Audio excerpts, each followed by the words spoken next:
Welcome to another episode of Pound for Pound Boxing Report, episode 100 here on YouTube. Hey, yeah. Episode 100. Joining me live from Jersey, the casual boxing fan, Isha. Joining me live from San Diego, Gail Falcathala Communities Digital News. Joining me live from Taiwan, Sean Newton. We might have a special guest. I'm working things out to see if special guest can come on a little bit later in the show. I'm your host, Michael. What's going on, ladies and gents? Hey, back from New York, ready to talk boxing. Absolutely. And Gail, for those who don't know what Gail's talking about, she attended the Triple G Lemieux card in MSG last Saturday. Lucky her, press pass and all that, so she got to see everything before and after the fight. For those who are new to the Pound for Pound Boxing Report, Pound for Pound Boxing Report is a live YouTube show / blog / podcast that discusses all things boxing. The motto is, when boxing is good, we will talk about it. When boxing is bad, we will talk about it. Bottom line is, if it concerns boxing, we will talk about it. If you want to find more information about the Pound for Pound Boxing Report, just go to the blog page, p4pboxingreport.wordpress.com. It's the link where you'll find articles and videos and whatnot, not only done by yours truly, but by Gail Falkenthal, as well as Kayla Lewis, KBC Live on YouTube and G+. You look to the right of the page, also you can find links to where to find Pound for Pound Boxing Report all over social media, all over the interwebs. Facebook page, the G+ pages, the Tumblr page, the Twitter handle. The Twitter handle is at P4P Boxing Report. The YouTube link where you can find episodes of the YouTube show. The Podomatic link where you can find episodes of the podcast. We got a Pinterest board. We got a RSS feed if you want to subscribe and check us out there. Link to find us on Stitcher Radio. Link to find us on Flipboard Magazine. Email address, which is p4pboxingrpt@gmail.com. Lastly, the link where you can donate your account. DonateYourAccount.com/P4P Boxing Report is the link. And what happens is any tweet that comes from the Pound for Pound Boxing Report Twitter page, your Twitter handle would automatically retweet any tweet that comes from the Pound for Pound Boxing Report Twitter page. And lastly, I want to say that my blog, Pound for Pound Boxing Report blog page, has been nominated for a Black Web Blog Award. Just go to Black Web Blog. What's going on? Is that you, Kayla? I thought there was somebody. I thought Kayla was joining us. Thought our special guest would join us. I'm sorry, but yeah, Pound for Pound Boxing Report has been nominated for Black Web Blog Award. Just go to blackwebblogsawards.com and just nominate, vote for my blog for Best Sports Blog. Just go to blackwebblogsawards.com and just check me out there. Let's get the show started this evening. Doing a recap of what happened. Busy week in boxing this week, headlined by the pay-per-view card at MSG in New York City. Golovkin versus David Lemieux, the main event of that. Golovkin scoring a TKO 8 over Lemieux. Golovkin basically dominated this fight with one hand, the jab. He established the jab early, kept it up all night long. He fought smart. He fought clinical. He was a surgeon in there Saturday night. He worked smart, not hard. He boxed the puncher. He boxed the fighter. Used that jab to set the pace, to establish the distance. Whenever Lemieux would come in, he would land hard punches. I thought that Lemieux may have a shot with his power, but it seemed that whenever Lemieux would land a hard shot, it would piss Triple G off, and Triple G would go at it with some combinations as a sort of seem of payback there to say, why did you hit me so hard? How dare you? I won't go to you on this one, Gail, since you attended the fight. You was at the fight at ringside. Not only talk about the fight itself, but talk about the atmosphere at MSG, which was, I think it was a sellout, if I'm correct. Sellout, 20,548 fans at Madison Square Garden. Lots and lots and lots of Kazakhs and fellow travelers, Triple G fans. They were buying everything they could get their hands on before they came in. The minute the doors were open, they showed up. First few fights, they didn't have a lot of folks in the seats because they were still out milling around. They were taking their pictures, flying their flags, but they were all in place for most of the televised events. Really a great atmosphere. it is one of those bucket list things for boxing fans. If you've got any opportunity to go, you gotta go. It is the mecca of boxing, and it really is. And it's a first-class facility. Just great to be there. So we're talking a very loud, very engaged audience, and a very knowledgeable audience. Then they made themselves heard. But they were there. They were there. Some of them to see the Gonzalez-Viloria fight, but most of them wanted to see the main show. David Lemieux did not have a whole lot of supporters there.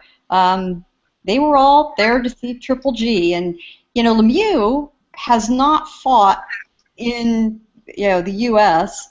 Very often, and if at all, I think he's used to a hometown atmosphere. No matter where he goes in Canada, it's a hometown crowd for him. This was really different for him, so I think that threw him off a little bit. And Golovkin did not come straight at him and bang. And he said, I don't want to make this a crazy street fight. He wanted to be aggressive, but he didn't want it to be stupid. And so I thought it was a brilliant idea for him, via the instruction of Abel Sanchez, to take these boxing skills out for a spin. Because looking down the road at who he's going to face, he might need them, and there's no better example than if he either goes down to face Floyd Mayweather, if Floyd is in fact going to ever come back, and I don't think anybody in the Western world believes that man is retired, or if he goes up to fight Ward. He's going to need those skills. Why not practice them on Lemieux? And boy, did he ever. And he showed that he's got the best jab certainly in the middleweight division, and he set a record for the number of jabs thrown as a middleweight in this fight, which was a good thing to take out for a spin. But he had plenty of power. And this is not a jab that is simply flicking a fly away. This is not a jab that's a rangefinder. Those jabs snapped Lemieux's head back over and over and over. And his face started to show the damage. These were not, the average little jab. This was the jab as thrown by Triple G, and it was as monstrous as the rest of his punches. And Triple G threw plenty of hooks to the body, right and left. It was a hook to the body, a left hook to the body that dropped Lemieux, and he had to take a knee.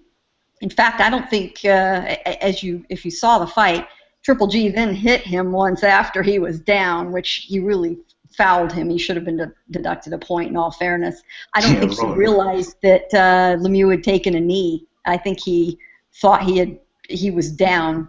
Roy Jones said that was me. I would have been disqualified. Yeah, exactly.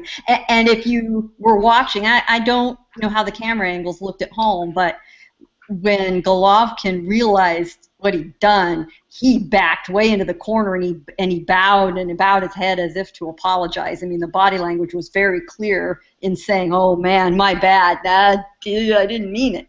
But yeah, he wanted to finish him off, and he was overexcited about it.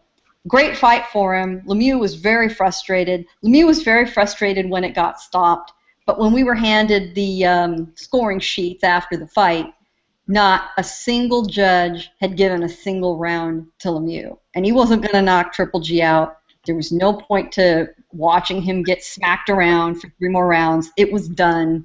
And I understand he, in theory, could have stayed on his feet, but that's really not the point. He's a young guy. Referee Steve Willis made absolutely right decision to stop it at that point. So maybe it wasn't the Bradley versus Provodnikov, Rios Alvarado war people may have imagined in their heads, but it did something much more important in the overall planning of Triple G's career. He's going to need to fight like that against the likes of the potential opponents down the road. So it was a very good, very smart outing, and it was still plenty entertaining. I'll go to you on this one, Isha. Mute your mic. Your thoughts on the fight? Gennady Golovkin, dominant. I'm just going to jump right to where Gail left off at with the stoppage. Although David was disappointed in the stoppage, anybody has it recorded should go back to the moment where the referee stepped in, and right before he stepped in, Lemieux grabbed his side and winced in so much pain while looking at the ref as to like say, please fucking help me. I cannot take this anymore. There was no, oh, I could have went on, blah, blah, blah bullshit. He got hit, he buckled, he winced, and looked right at the ref, and the ref just stepped in and was like, you know what, I've seen enough. Over the past few rounds, you was taking a lot of damage. We're just going to end it right here. And for me, the best part of the fight was the ref himself. I don't know how much attention you guys paid to him, but every time he hit David, his face looked like, oh, damn, that must have hurt. And there was plenty of memes on Twitter of his facial expressions after every time Triple G hit David. So for me, he played a very, very big part of the enjoyment of the night for me, because yes, it was a very exciting fight, but it was a funny, entertaining fight on top of that. But like Gail said, Triple G has one of the most dominant jabs in the middleweight division, because it's not just some, here, let me touch you on the chin, let me get a range finder. No, this is a very, very hard fucking punch, where every time he hit David, he rearranged his fucking hairstyle. That's how hard he was getting hit.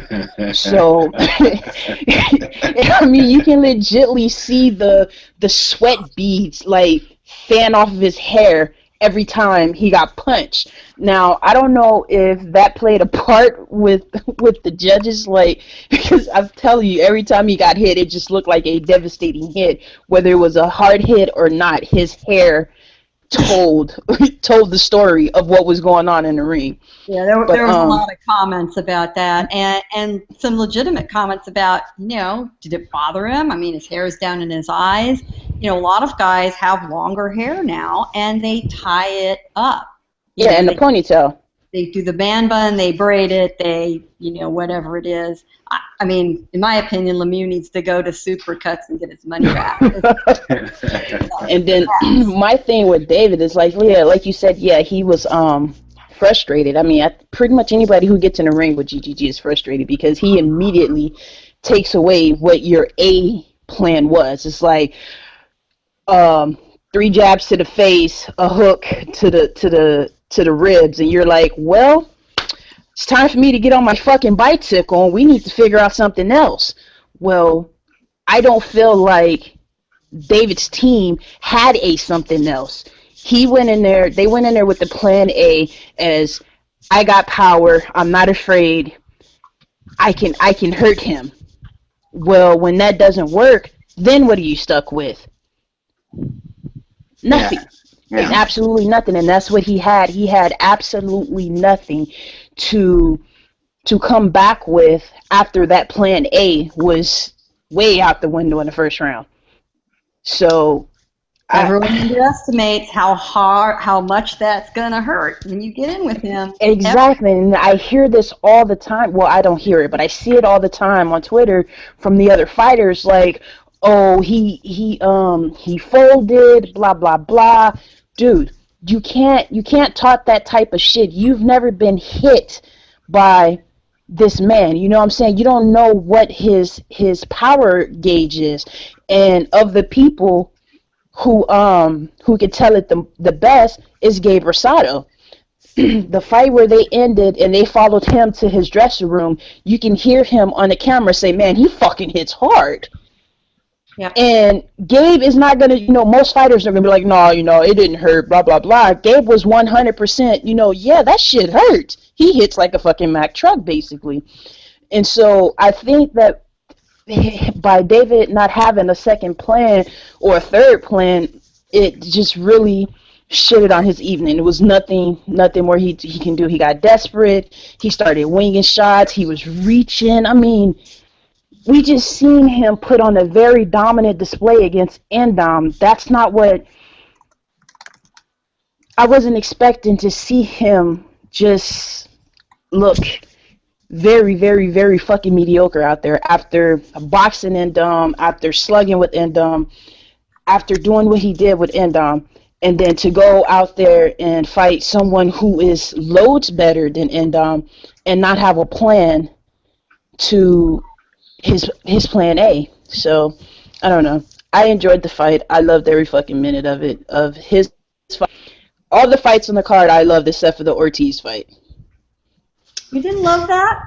That was no. No, I didn't love it. I'm just gonna leave it at that. I'll go to you, Sean. Let's piggyback off what Isha just said about how she was somewhat surprised that Lemieux was dominated in the way that he was to that extent, and how Triple G can take your strength away from you. During the fight itself, they was commenting, Max especially, about this jab of Triple G, the jab of Triple G. But I sit back and think that this was just peeling another layer in terms of Triple G, the fighter. Talk about that, because if you really go back at Triple G's career, even during his amateur days, that jab that we saw against Lemieux, it was always there. It's just that at this point, he didn't have to use it until now. Talk about that. Well, that's what I was going to say. I was going to talk about this fight. You know, a lot of people are criticizing it and saying that GG was fighting safe, and people compared him to like Floyd and using a style to be safe and not doing what he said he was going to do, which was make it a street fight and do that kind of thing. But then these same people, if he did fight like that and got knocked out, then they would say that he's stupid and he's not using his boxing IQ. I thought this was a great example of him showing his boxing IQ, showing his tools. People were talking about the fact that he didn't have boxing skills, even though he's a guy that has 400 amateur fights. And you can go and watch a lot of them. I mean, you don't have to be so ignorant and act like you know something, even though you don't do no research to shore up your comments before you say them. I mean, he has a long amateur experience. He came from the Russian school of boxing, which is one of the top schools, you know, that in Cuba. I mean, they put out solid fighters for like the last 50 years. And so they're doing something right. And now we see with this wave of Europeans coming over to America and starting to dominate, the result of that. And he showed his skills. He showed his balance, which is impressive. You know, they were commenting on that and how he's always ready to punch because he's not bouncing. He's always balanced. He's always prepared to throw. He showed great defense. I mean, people comment that his defense was bad, and, you know, that's one of the things people hate on him. But was he getting hit until, like, around the fifth round? Prior to that, was he even getting touched? I mean, you know, here's a guy going in with a champion at 160, and now in hindsight, you guys can be critical of Lemieux, but like has been mentioned, Lemieux went out and he beat a good boxer, Andam, and he dominated him and made him look like he didn't have the skills to beat him. And that's a guy who was a boxer and uses skills and has a long reach and uses a jab, and it was ineffective against Lemieux. But here's GG comes out and he uses like a Foreman-esque type of jab to just overpower this guy. And you know, everybody was saying that GG wasn't able to move backwards, but he just showed that he is. And also, I mean, you know, Lemieux said he was never going to move backwards in this whole fight, and just based off of the jab, I mean, his whole plan was thrown off because he wasn't able to push GG back, he wasn't able to be aggressive, and he wasn't able to do what he wanted just because of the jab. And this is boxing, and people can say what they want, but the first thing people learn to do is throw a jab. And the first thing people learn to do is how to avoid a jab. You know, that's what you learn in the gym. I mean, if you don't learn how to throw a jab and how to, like, fight off of somebody else's jab, then what are you doing? And you know he knows how to do it because we've seen him do it. But in this case, he was unable to do it, which shows not just the physical strength and skills of GG, but, you know, his foot movement, the way he cuts off the ring, the way he puts himself in position, the way he makes it so that he's able to throw his punches and other guys aren't. This is a skill, and people aren't giving him credit for it because they just want to limit him and criticize him. And now, of course, they're commenting on how bad the pay-per-view did, which has nothing to do with his performance and his skill level. I mean, if it didn't do well, that's one thing. But I mean, he put out a great performance. He showed that his toolbox is full, and he's able to do all kinds of different things in the ring, which is going to make it tough for Canelo, Cotto, Ward, Laura, or anybody else that comes into the ring with him. So, you know, it's going to be good to see what comes next. It's unfortunate that he's at this position right now where he can't win with some people. You know, no matter what he does, he's going to be hated on. People were like critical because this wasn't Hagler and Hearns. Well, you know, it wasn't. He was a masterclass by a great boxer, which is something none of you gave him credit for. And he went out there and did what in other cases you would brag about and talk about how great it was. But in this case, you dismiss it. And I think a lot of the pay-per-view issues had to do with the fact, especially in the United States, at this time of year, you're competing with a lot of other stuff. You're competing with baseball playoffs. You're competing with college football, which, you know, to a lot of people is religion, all right, on a Saturday night. And you know, that would be, I think, a very different story if we're talking about, you know, Cinco de Mayo weekend or beginning of July. Would be very different than, you know, later in October. Absolutely. Sean, you mentioned the future. I'm going to ask that question for everybody. Open up your mic, Isha. Let's talk about the future of Golovkin. I know everybody's talking about a possible fight against the winner of Canelo and Cotto. I'm getting annoyed at that because we all know that Cotto, if he fights Triple G, I put an emphasis on the word if, he wants Golovkin to come down to 155, 156 and whatnot to fight him, which I think is just ridiculous. It's unfair. Canelo recently was asked about a possibility of a fight with Triple G. He basically said the same thing, saying that if he was to fight Triple G, he wants Golovkin to come down to 155. And Canelo, I'll just say it, I think he's lying when he says it. He says he needs 2 years to adjust to middleweight, and he talked as if he can still make junior middleweight. No, you can't. That's why your last few fights has been at 155. That tells me right there you cannot make 154. Hell, if we're going real talk, he can't make 155 comfortably.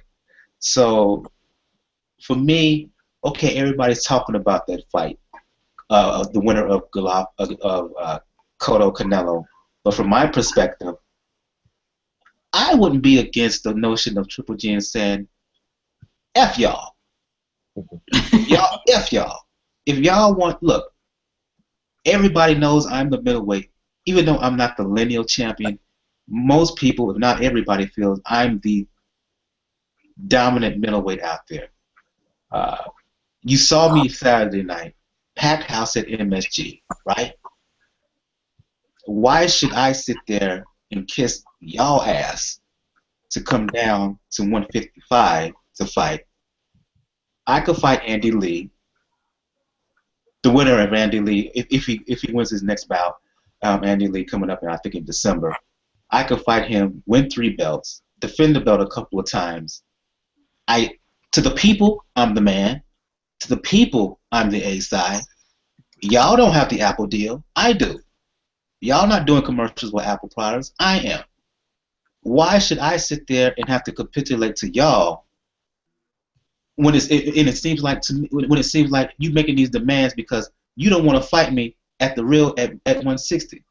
You want to make decisions to try to weight drain me to give y'all advantage. So I would be like, F y'all. If I was Triple G, that's what I would do. I would fight Andy Lee, beat him, defend the belt a couple of times, and then possibly move up to 168. I wouldn't be kissing these guys' ass.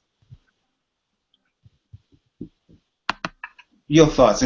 Well, first of all, Kayla Lewis has joined us. Kayla M. Lewis, thanks for joining us, Kayla. Briefly, your thoughts on the Triple G's dominant win over Lemieux? Oh, it was great. I was there live. I got to experience it live.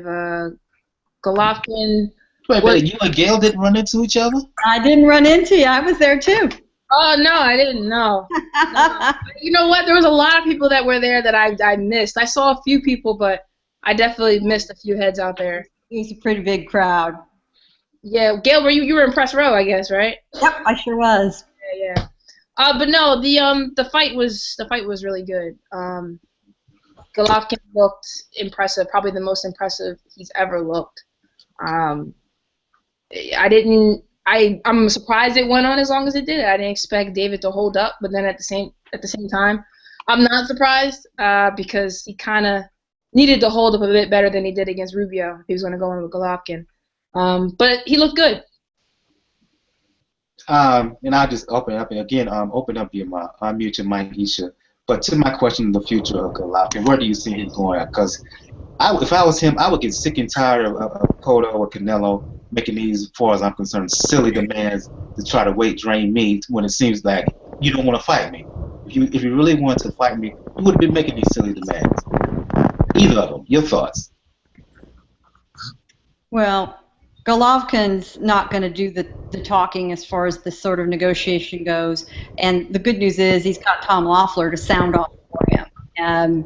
What Golovkin has said consistently and said again after the fight on Saturday, he wants to unify the middleweight division. He wants all the belts. He wants to fight guys with belts. Well, whoever wins the December 19th bout between Andy Lee and Billy Joe Saunders will have a belt. That's going to probably be his next guy. Loeffler also made it very clear they are not opposed, and Abel Sanchez agreed, he is not opposed to a fight with Toriano Johnson, who won on the undercard, who did a fairly good job in his position. In fact, he almost scored a very early knockout victory, except that Okaine turned out to be a real tough MF and hung in there. He didn't win, but he certainly impressed a lot of people. He looked like he was done. He managed to last. Nevertheless, Johnson got a win. So you've got Lee, you've got Johnson. That's going to take care of another 6 months.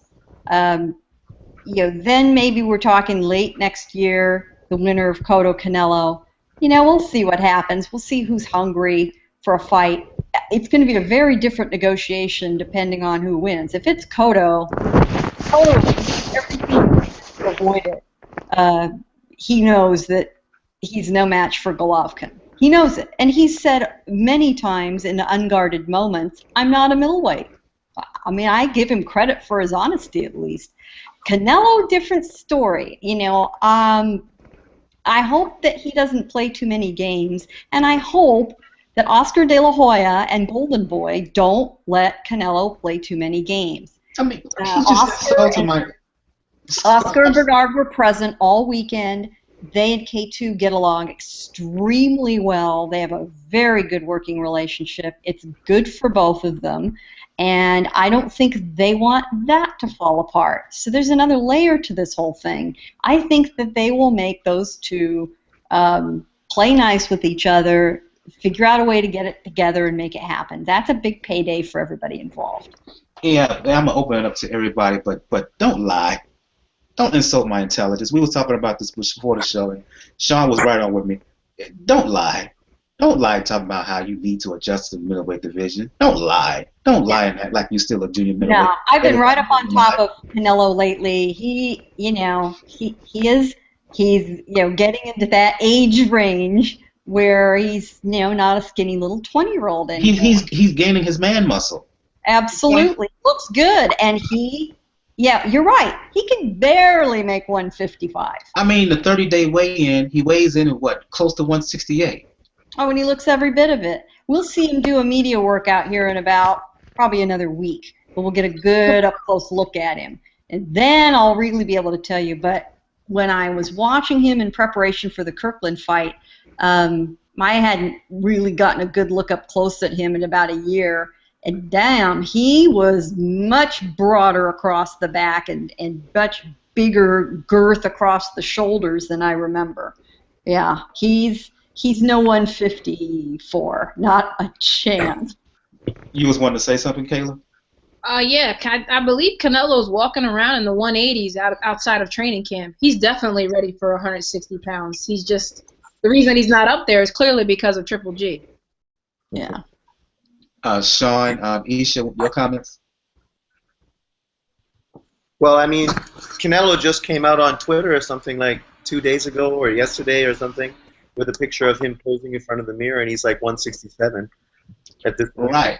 We're starting serious weight loss before the total fight, which is serious weight loss. What does he have to lose? Like 10 more pounds? Yeah, he's got to More than lose that.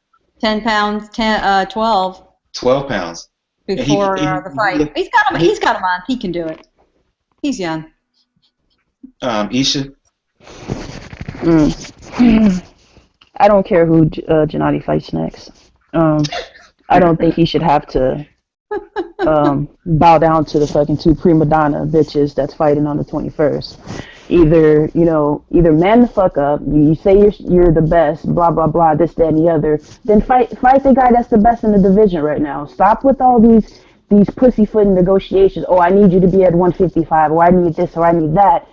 Fight at the junior middleweight maximum. Do it. I mean, I don't understand why is it always so much ice skating around what needs to happen.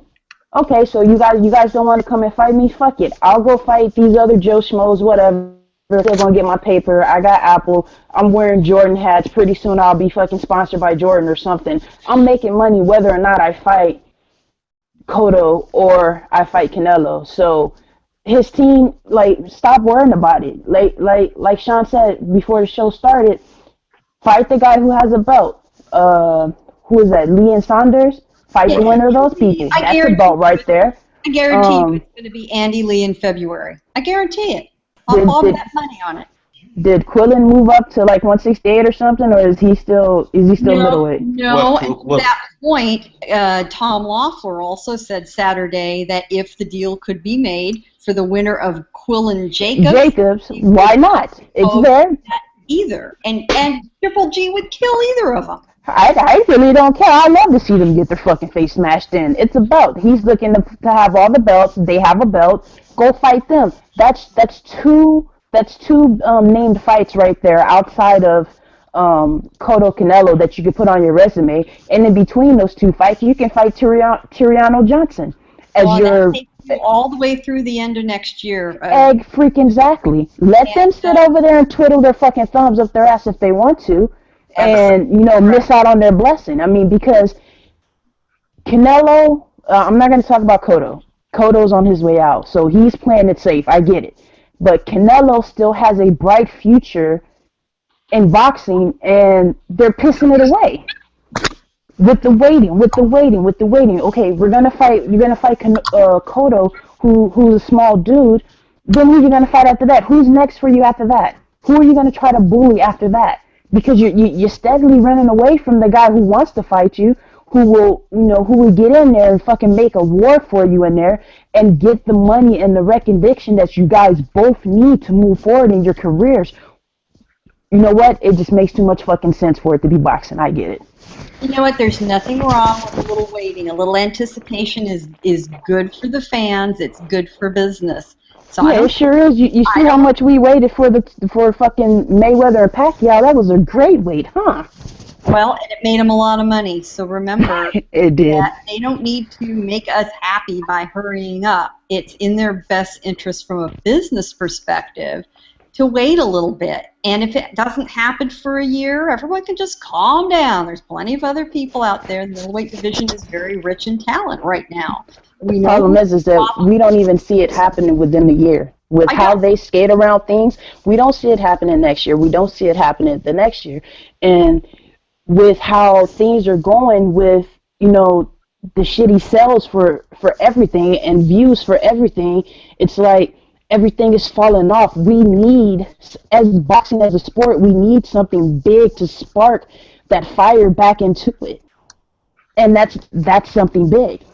Well, from a business perspective, it is smart for them not to rush into it. Of course. Plenty of other fights and plenty of other divisions to be made that are perhaps of a more popular bent. Truthfully, even though I think the rest of us don't see it as a very competitive fight, the casual fan universe would get very excited about, say, Klitschko and Wilder. So it's smart for Triple G and Canelo, who are, at the top of the middleweight food chain, let anticipation build. Work on a few other guys. There's plenty of people to play patty cake with before then. The hardcore fans will enjoy, no matter who they step in the ring with. They're very happy to see either one. And, they can go with a GGG Chocolatito double feature every few months for quite a long time. Unmute your mic, Daniel, please. Daniel, unmute your mic.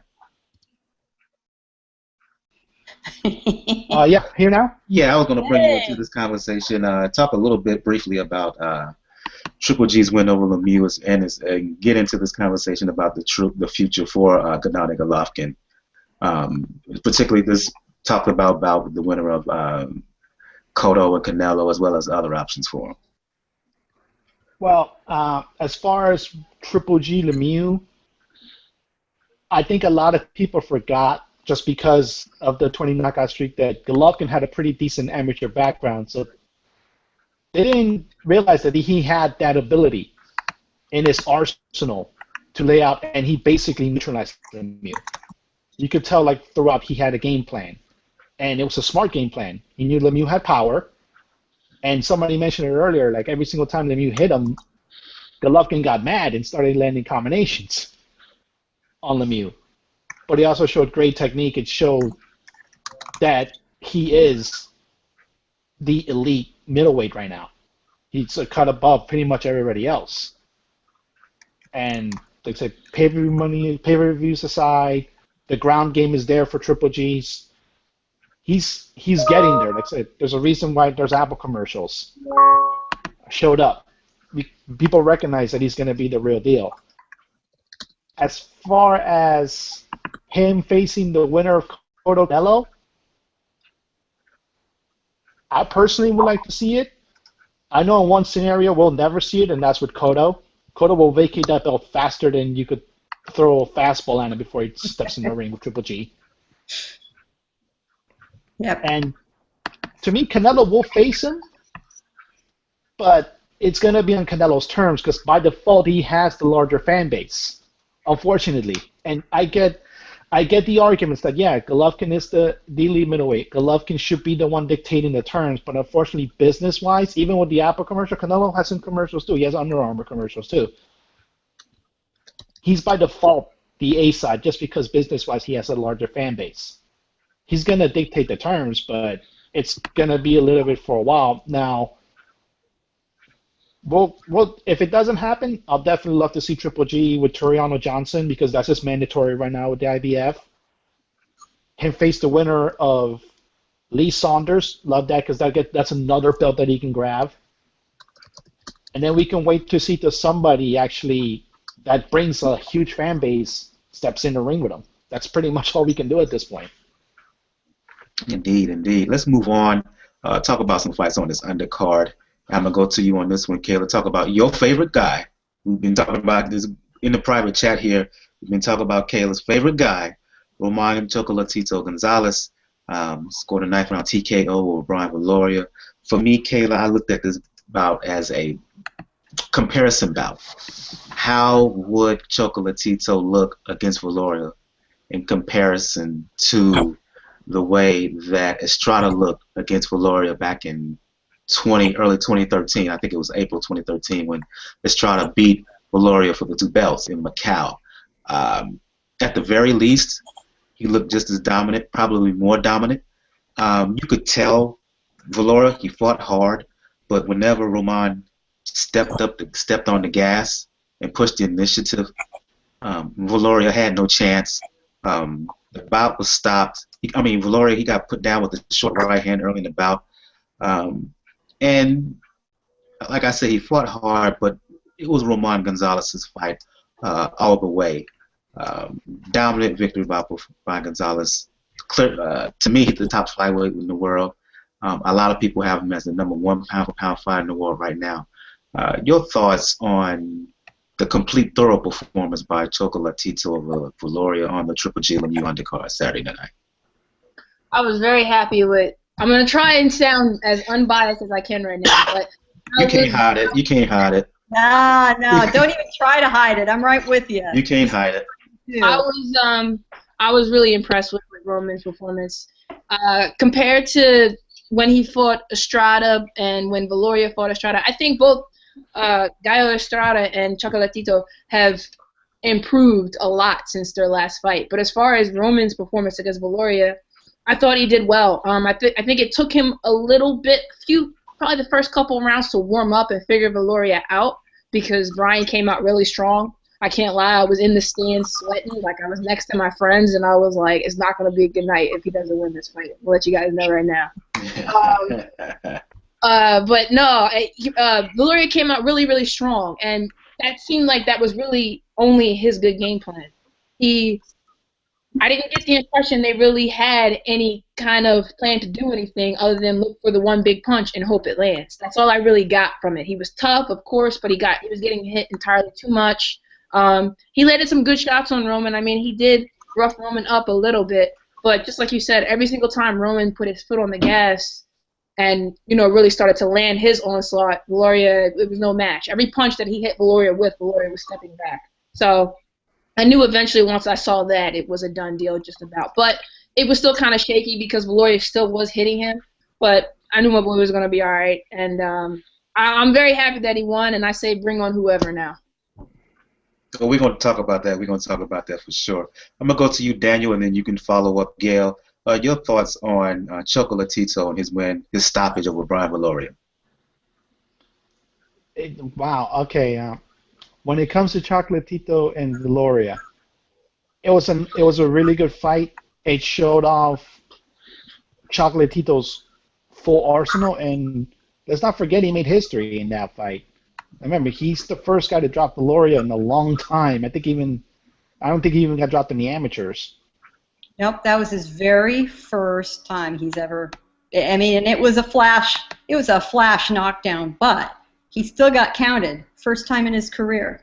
And the thing was that Viloria, in the post-fight, he saw the punch, but he said that he didn't expect that punch, that short counter right hand, to have as much power. Right, because it was thrown. It was such a short punch. In fact, it was when we watched, we weren't quite sure what we had seen. It came so quickly. That's just shows you what kind of arsenal Chocolatito has. Yeah, absolutely. But continue on, Daniel.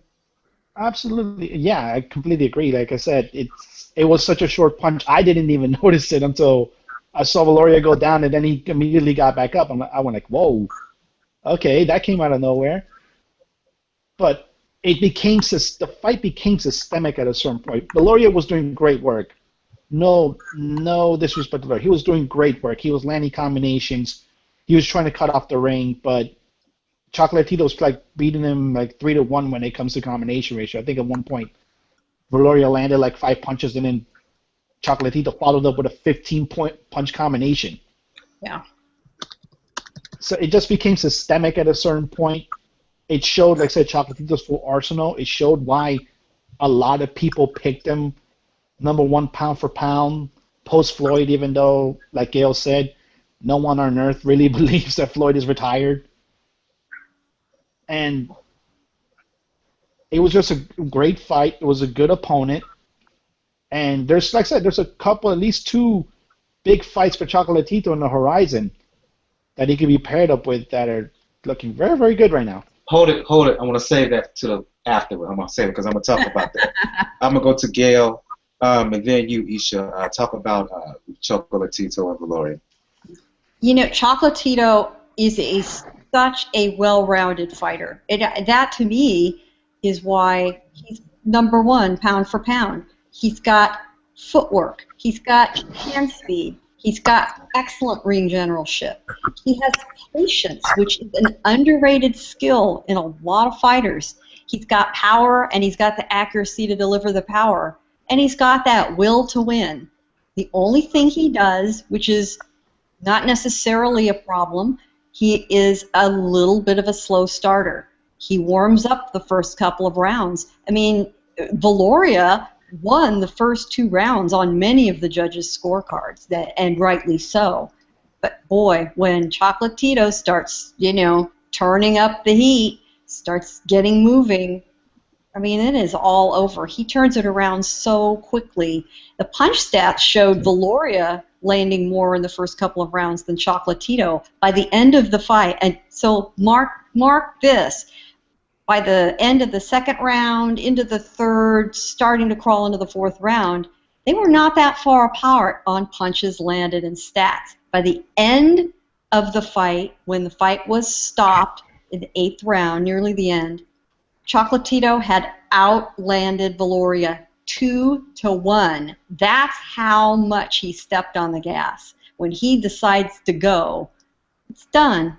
Viloria looked like he was on his last. Chocolatito was barely even breathing hard. It was like a walk in the park.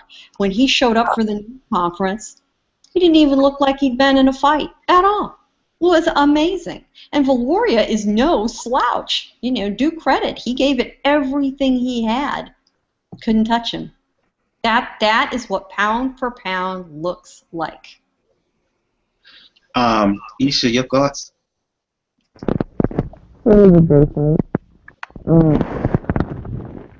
I said, Brian said You sounded kind of rough there with your mic.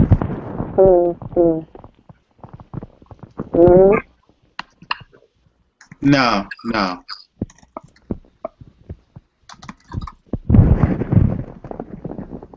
Hello? Still, look. Let me go back. Let me go back to you. I'm gonna go to Sean here. You mic sounds kind of rough, like you're laying on it or something. You go ahead, Sean. Go ahead. Hi. Yeah, I mean, you know, I think everybody was impressed with Roman's performance. You know, the interesting thing is, I mean, these fights are all about GGG, these cards, but then the guy that sort of steals the show most of the time is Roman Gonzalez, who comes out there and shows even more. I mean, you know, like Gail was saying, his foot movement, the way he uses his feet, and, you know, a lot of the same things I said earlier about GGG, always being balanced and having a well-rounded offense. I mean, we just see it again and again, regardless of the opposition a fighter that he's against. So, you know, I mean, really, I'm curious how he would look if he used his jab a little more. That's the one thing that I would like to see. But outside of that, I mean, people talk about him getting hit so much, but they're not really watching, because when he's inside, he's not getting touched that much. He's blocking a lot with his high guard, and mostly he's fighting off of their punches. They were giving Viloria a lot of credit for his counter punching, but, you know, I mean, most of the time, it was Chocolatito that was dominating all the exchanges. I mean, because of what we said, you know, just his large flurries of combinations that he's throwing that just overwhelm his opponent. Accurate combinations. Yeah, exactly. Yeah, and I mean, right.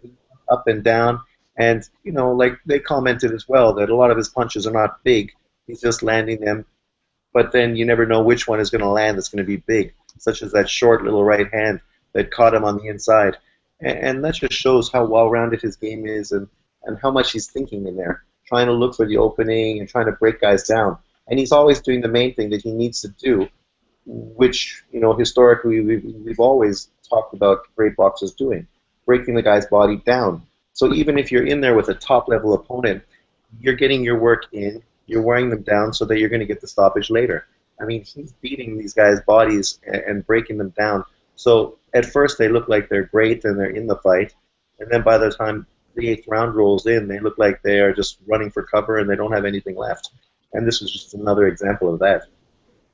The funny thing is, you know, I mean, maybe him being put at #1 in the pound-for-pound list was a good and bad thing, because, you know, I mean, of course, now his name is out there and now everyone has a criticism because they don't know who he is, and then they're all starting to criticize why he moved to #1. But, you know, a lot of people now are saying, well, he has nobody to fight. He needs to fight Rigo at a catch weight of 118. See, that's what he needs to do. Okay. Wait, let's stop right there. Look, I personally have, just my opinion, I have Ward still above Chocolatito. But for folks to say he should fight Rigo at a catch weight to move up to #1 pound for pound, no, that makes no sense. That's what people are saying. That's starting to be the big push. Fine, people can say that all they want, but You know, he's at 112. He's comfortably at 112. You know, he's got a long way to go before he even thinks about going to a guy that's at 120. He doesn't have the frame to move up really beyond 112, 115. 115, I think, is max.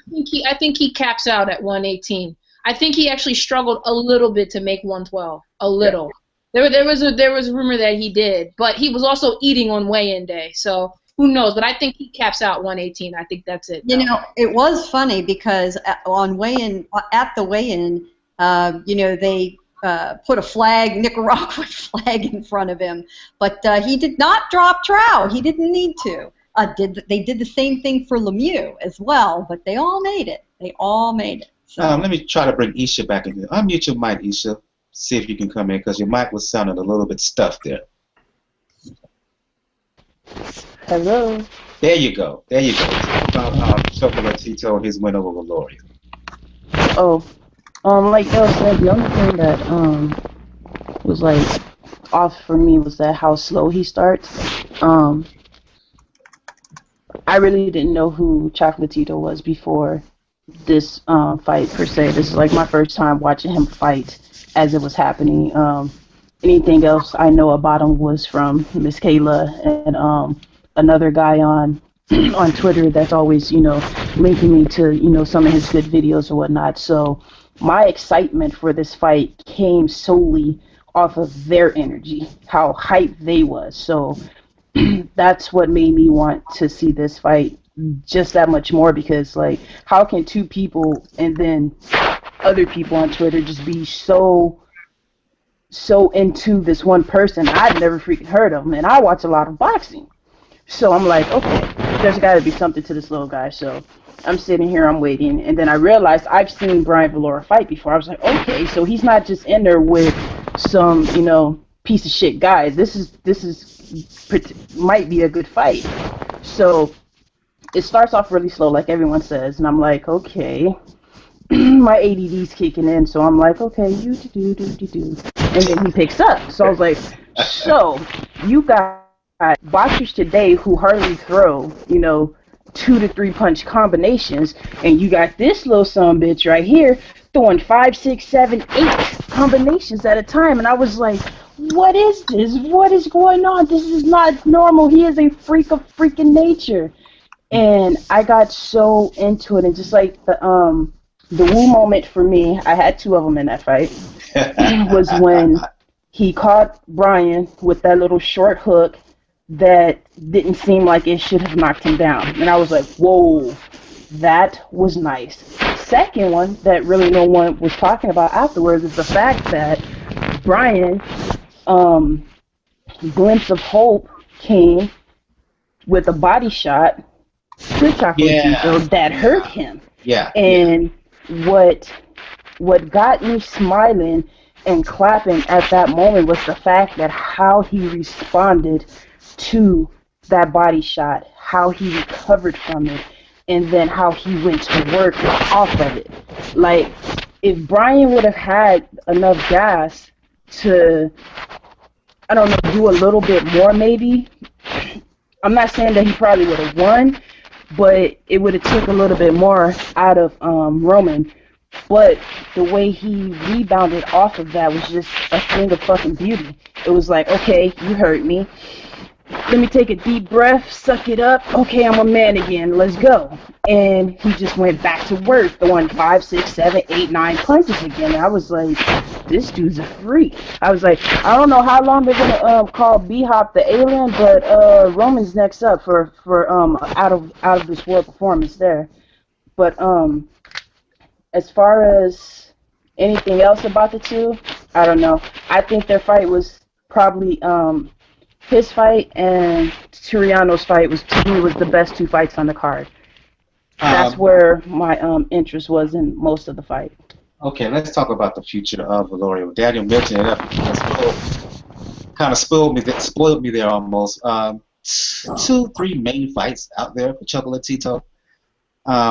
First fight, of course, is the rematch with Juan Francisco Estrada. As we all know, they fought in 2012, back at 108 pounds. Estrada gave Chocolatito, his toughest fight of his career. Candidate for Fight of 2012. Other fights out there for Juan Gonzalez, in my opinion. A possible fight with Donnie Nietes, who also fought Saturday night, scored an easy decision. A third fight for me that I would be very interested in is Naoya Inoue, who's finally returning to the ring in December 29th. He's fighting in Japan against the #1 contender. I'll just open it up for everybody. Who would you like to see? I know most hardcore fans would like to see Estrada, but after the fight, Roman was asked about that, and he says that he wants $1 million for a rematch with Estrada. I don't know if he'll get it. I don't think he will get it. But, you know, Estrada rematch is the fight most folks want to see. I would personally love to see him fight Inoue as well, maybe sometime next year, late next year. Your thoughts on who would you like to see Chocolatito fights next? And I mentioned there's Nietes out there as well, who has the skill set to give Roman Gonzalez some trouble. So I'll just open it up and anybody can respond. You know, I think the smartest fight for him is Nietes, probably. I think that Estrada is the fight again that everyone wants to see, but needs a little more anticipation. I don't think he needs to rush right into it. So take Nietes, then go do your rematch with Estrada. Inoue, you know, is very young. He's got plenty of time. I think it would be smart. If I'm advising Inoue, I say, don't be in such a hurry, young man, to risk your record. Get a little more mileage on you. Get a few more rounds in the ring before you take on someone like Chocolatito. But down the road, absolutely, great fight. But nobody at 126. No, that's stupid. Not a chance. Anybody else? The Estrada fight definitely needs to happen, but it doesn't seem like Gallo really. He's back and forth, and so is the Nietes camp. Like 2 years ago, there was the proposed fight with Chocolatito, and they said, "Oh, okay, well, we think maybe later this year or into the next year." And then after this fight, they said the same thing because Donnie Nietes fought on last Saturday as well. Right, in StubHub, I think. Yeah, so.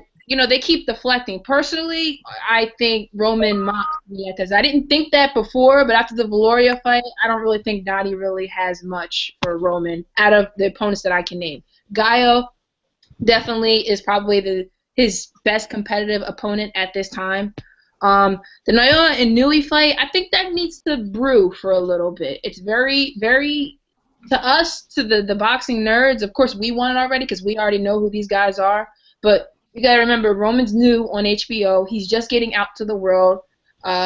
He just is getting on HBO, so we need to let that build a little bit. And personally, I think for Inoue, in order for that fight to sell and for people to want to watch it, Naoya Inoue, he has a few things he needs to work on. Not that his record isn't already as good as it is, but I think he needs to possibly get on HBO. The Ohashi, his promoter, has said they want to get him in the States in 2016, and they want to hopefully get him on HBO. That needs to happen at least once. You know, you got to let the public know. If you're going to make this such a mega fight, you got to let the public know who the guy is.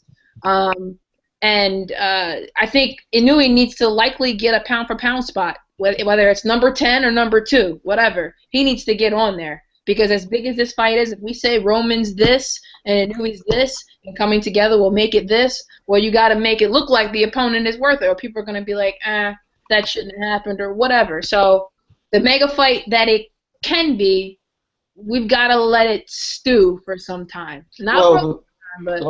Go ahead. I'm sorry, I'm interrupting. No, I'm done. Go ahead. The thing I will say about Inoue, of the lot between Inoue, Estrada, and Nietes, I personally think Inoue is the most talented. Physically, yeah. It's just a matter of experience. I'm gonna ask you a follow-up question before I go to Sean and Daniel and Isha. You mentioned that they want Inoue to come to fight in the United States.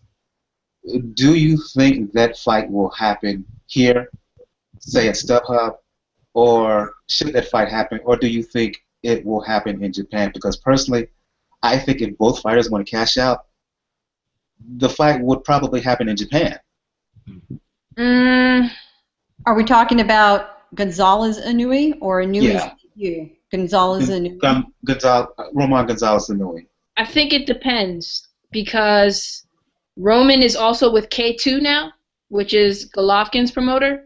So we could have the fight in Japan, but I doubt that if Roman is going to totally blossom into the superstar that he is, that HBO is going to want that fight to happen in Japan. Yeah, and believe me, when we had the Golovkin Chocolatito show at the Forum in Los Angeles, it was virtually sold out, and there were a lot of Chocolatito fans there. So I think if they go back to the Forum, they'll be very well received. They'll definitely sell it. No, have it in MSG. Don't have it on the West Coast. No, he's got loads of fans, and it's much closer probably you're going to get a lot better reception for a Japanese fighter on the West Coast than the East Coast. Yeah. Sorry, you got to come out this way. Yeah. Yeah. It looks like Inoue is going to be featured on HBO in early 2016. Very smart. Yeah, that would be smart for him to bring him over, but that's the fight I wanted. I just think it's the most fascinating. I can understand Estrada, but if they're going to make that fight, HBO, whoever, do us a favor. I'm going to you on this, Michon. Do us a favor. Make that on an HBO After Dark main event. Don't put it on some undercard HBO show or pay-per-view show, because that would really suck. Sean? Yeah, I mean, you can see, based on Nietes just fighting in StubHub and pushing for the fight, that would be the most logical fight for him. I mean, he's a guy who just defended his title for the 9th time. I mean, at that weight, people don't really know who the guys are anyway, so it would mostly be going off the anticipation of what Roman Gonzalez is going to do in his 3rd time in American TV. So that would be the most likely next fight for them to happen. And you can see the Estrada fight, they both want big money. So you can put that on the undercard of GGG Canelo. It'll be pay-per-view. They will be able to pay them the money they want. So it will be able to generate the type of pay-per-view buys to finance both of those fights. And it would be a great fight preceding the Inoue fight. And like you say, you throw Inoue on like a HBO After Dark, or even if you throw him on the undercard of like the pay-per-view, just to like get him out there for a big public, demolishing some guy. And building the anticipation for that fight. That's right. Just pull in a good random journeyman Mexican opponent. Mexican fans are very loyal. They'll show up, not a problem. And yeah, absolutely right. Let him have a show. Or if HBO was really smart, be a Chocolatito versus Estrada, or eventual Chocolatito versus Inoue. What they would do is do with that scenario what they did with Tapia and Romero back in 1997, and that is they had Tapia and Romero fight on the same card in Albuquerque, and then eventually had them fight each other later on that summer. If HBO was smart, they would do that. But let's just see where it goes. Well, that's a good business model. That's been done several times, and it makes loads of sense to do. And the advantage of having Nietes fight Roman Gonzalez right now is all of us hardcore know and love Roman. The bigger base they need to pay somebody $1 million for a fight, they aren't there yet. So they need to pick opponents that bring another fan base with them. Nietes will bring the Filipino fan base, and again, you set that in Southern California. Sorry, everybody, but you can absolutely, believe me, you can fill StubHub if you bring in Filipino or Mexican fighters. They can be Mr. X, and that place will go rocking. The Forum, little bit elevated name, once again, they can fill it. And that helps finance this stuff.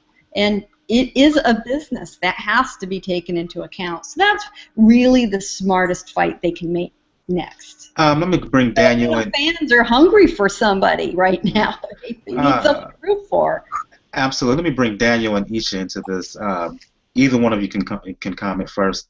Your thoughts on the future of Ramon Gonzalez. Daniel, Isha, either one. Okay. With Chocolatito, the future of it, personally, like I said, I would probably want the Estrada rematch first because it's probably, to me, the easiest one to make. I know the issues with Inoue, you have to let that one stew a little bit because you're trying to rebuild a really small division as far as size back into a little bit of prominence, and it helps that it's on the Triple G cards, but it's probably the easier fight to make, especially if it winds up being Triple G Canelo. So in that area, and then Inoue, I would probably agree. Let that one stew for a little bit. Let Inoue get better, and he will get better. Get into a little bit pound for pound rankings. I just hope Inoue can hold that weight, can keep that weight, because he's a young kid. He's a young kid. He's 22 years old. 22, yeah. That's true. Viloria, though, he has stayed at the same weight class for years, and he's in his smaller frame, Gail, much smaller frame guy. He is very small. I mean, he stands next to me, and I think, whoa, he's my size. He really is. Isha, any comments on this, on the future of Ramon Gonzalez, or you just want to see him fight again? Bang bang. I just want to see him fight again. I don't know much about those little guys.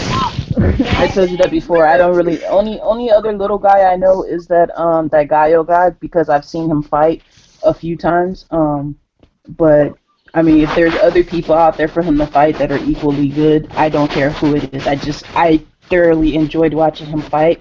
I want to see Brian Viloria fight again. That was some exciting shit for me, and I want to see more of it. I wish I did know more about the guys in the smaller weight class, but there's growth in that too. The more the more I hear you guys talk about them, the more I look up, the more I find out.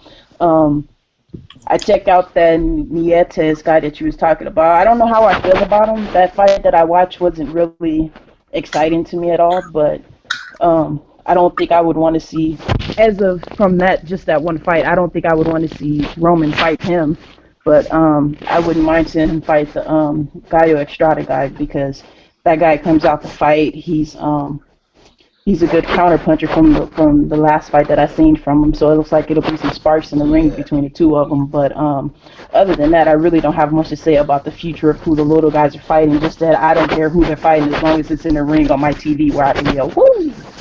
Yeah, Nietes, I'm going to be careful here because I don't want to pull a Roy Jones when describing a guy. He's a slick guy. Let's just put it that way. He's a slick guy. And you know what I'm talking about when I say pull a Roy Jones. I'm not going there. I'll just leave it at that. Love it. That's an interesting comparison.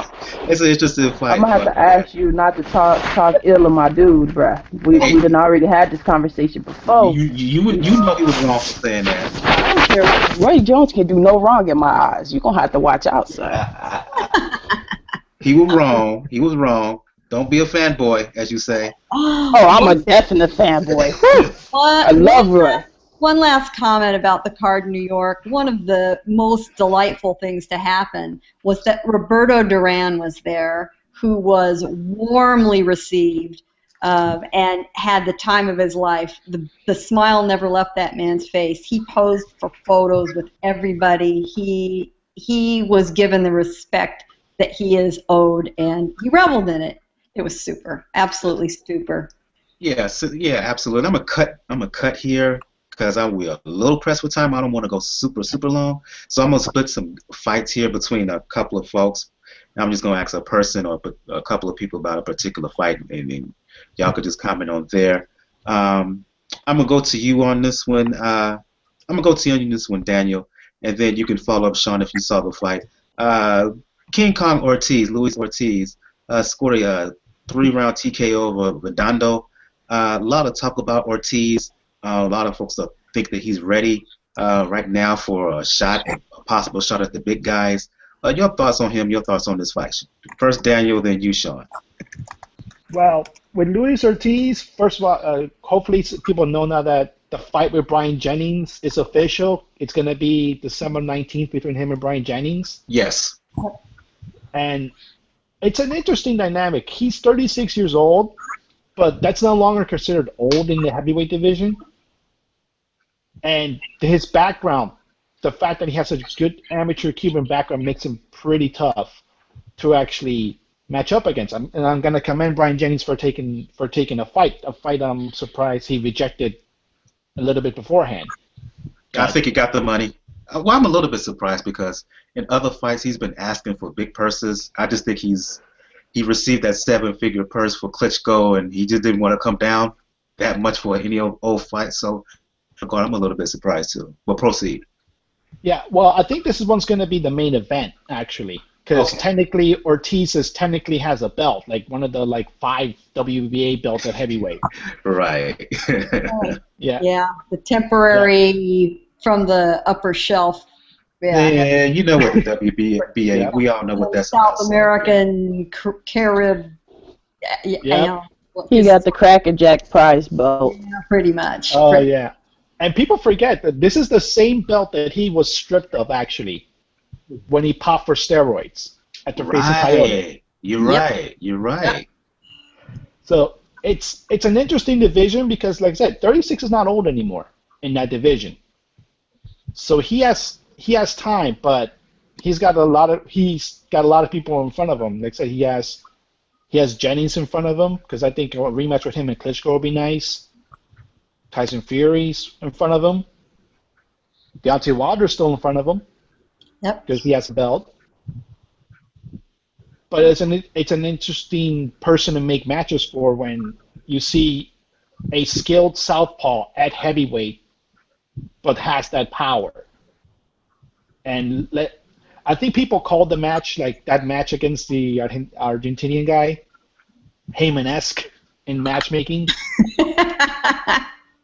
But at least Golden Boy tried. Like I said, they tried to get Stavern. Now we know that Stavern's facing David Rossi.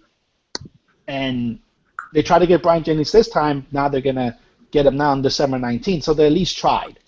I'll give them that. Yeah. Your thoughts, Sean, on Ortiz and the upcoming fight against Jennings? That's a real step-up fight for Stavern.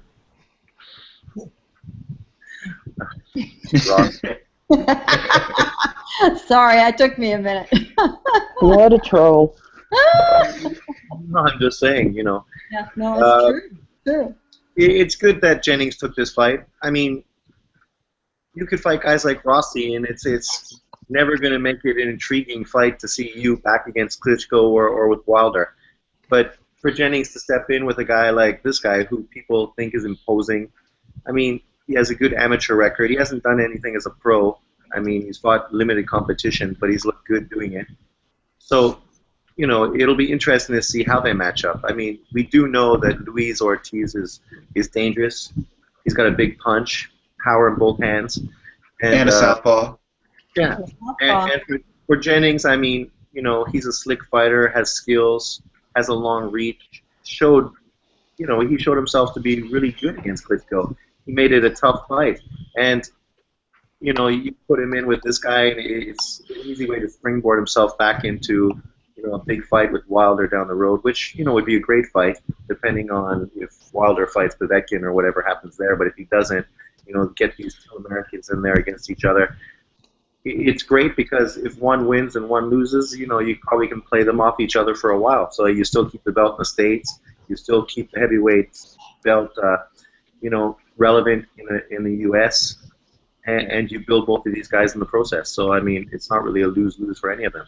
And for Luis Ortiz, he's been having a hard time getting those big fights.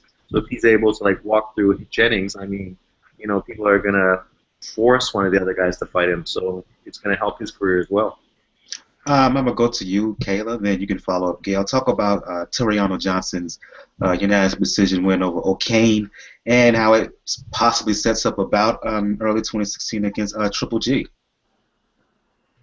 I thought Toriano let that fight go on way too long. It looked like he had it in about the first 3 rounds, and then he let him and Kane just come back. And I thought he blew it. And just judging by that, it was a good fight, and it probably helped Toriano improve. But I don't think he stands a chance against Triple G at all. Gail? Yeah, Toriano Johnson dropped Okaine twice in the second half of round one. He should have finished him off, but Okaine survived, and we figured, it was just a matter of time. The clock was ticking, and round by round went through. Okaine applied pressure, went to Johnson's body, and this is not good news for Johnson, because if the guy applying pressure and throwing body shots against you is Golovkin, you're in trouble. That should have made Golovkin salivate watching Johnson against Okaine. Yeah, he won. He was solid. He actually set a record for the most power punches landed in a 12-round middleweight fight, and it was only, it was 58%, and it's funny, he beat Bernard Hopkins. Hopkins had the previous record. So he looked good. He won. He's still undefeated, but definitely chinks in the armor. It's a good fight for Golovkin. It is a guy with an undefeated record. He will make it a contest. He'll probably bang, but he'll win. He'll win. One loss, Gail. One loss. One He loss. lost to Peterson, or not Peterson, Curtis Stevens. Right. Yeah. You're right. Pardon me. And Still, that was very contested too. There's Yeah. a lot of people that said that Stevens should have lost that fight. Well, Stevens pretty much did lose that fight. He was behind on all the scorecards in the last round, yeah. and the ref stopped the fight. So yeah.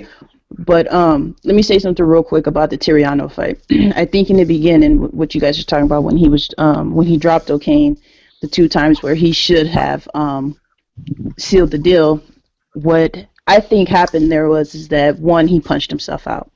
2, those thoughts of how he lost to Stevenson is still at the front of his head. You understand what I'm saying? So he tired out late with Stevenson, got caught slugging, and the fight got stopped, and that's his only loss. No matter how you look at it, that loss right there is going to always be fresh in his head because he shouldn't have lost. And you guys are right. He did drop the ball for not finishing him off. But let's not take too much away from Okaine. The boy showed a hard beard after he recuperated, and a lot of fucking heart, because Toriano never stopped punching at him, and they were hard shots up until probably about the 7th round, where it was more slapping after that because he was fucking tired for throwing so many punches. But I don't take anything away from Okaine. He went in there, he didn't just, fold under pressure. Like some of the shots that he was getting hit with, other fighters probably wouldn't even got back up, of that caliber, of his level. If he was fighting the same type of level fighter as Okaine, other fighters wouldn't have got up. The kid got up, he kept coming, and I think it kind of mentally took a toll on Johnson. And you're right, he does not stand a chance against Golovkin in any shape, form, or fashion. But to be honest, that's probably what we're going to get next. I think that it's either that or Andy Lee. Between that and Andy Lee. Yeah. Right. And it doesn't really matter. We'll get one after the other in either order in the first 6 months of next year. And Golovkin does like to fight in Europe at least once in the spring, and it would make sense for him and Lee to fight in Europe at the beginning of next year. I'm going back to you on this one with this fight, Sean. While discussing Roman Gonzalez, we mentioned Donnie Nietes a lot as a future opponent, and as Kayla noted, Nietes, he fought on the same night at StubHub. Nietes scored a 12-round win over Pique Alejo at the StubHub in Carson, California. Sean, briefly talk about this fight with Nietes. How, in your opinion, how did he look? I thought he looked good. He does what he does, right? I mean, he was in with a guy who was a good fighter who came to fight. I mean, Pinky was not a pushover. He had a longer reach, and he was a tough guy. Took lots of good shots. And Nietes went out and he showed the skill that he has. I mean, he's a veteran, right? That's, I think, why he's pushing for the Roman Gonzalez fight, because this is his big fight, before his career is over, to make his big American debut against the top guy. And he did what he had to do. I mean, he didn't stop him. He wasn't super impressive in that fashion, but he's never really been that kind of fighter. He's much more of a skilled fighter, and he continued to show his skills. And I thought he looked good, solid. I do agree that he does look like Roman Gonzalez will wipe him out. I will go to you on this one, Isha, and you can follow up, Daniel.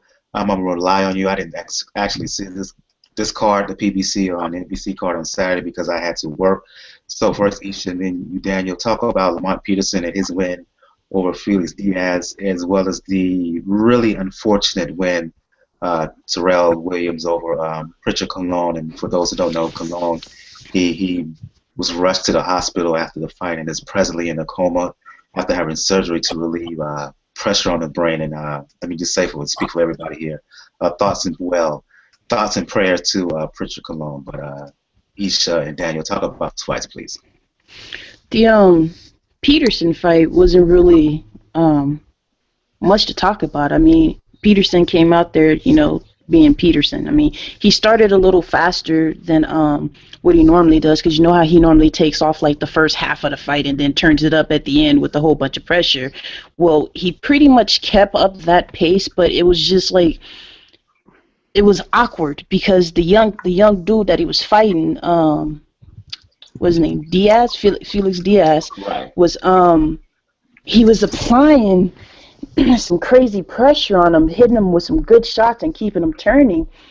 But I don't think the judges was scoring that type of thing in that fight, because for some reason it seems like they were more into the moments where Peterson had him up against the ropes and was hitting him with those those big body shots that he does, but there was no quit in the kid. Like, it didn't seem like none of that stuff was really affecting him. And I just don't.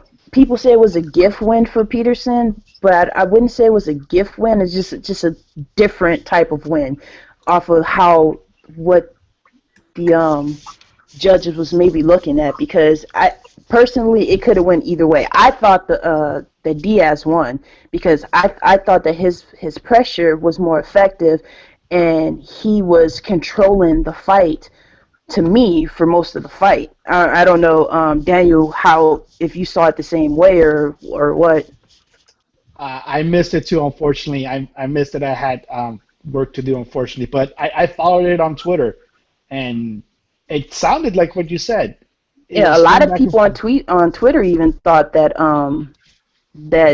Diaz won. They were like, I don't know what what the judges were scoring, but a lot of people thought that Diaz won. That's why I said it was like an awkward fight for even for me to judge, because like I said, even though I thought that he won, I don't see that Peterson, had a convincing loss against him either. So it's like one of those awkward things to judge for me.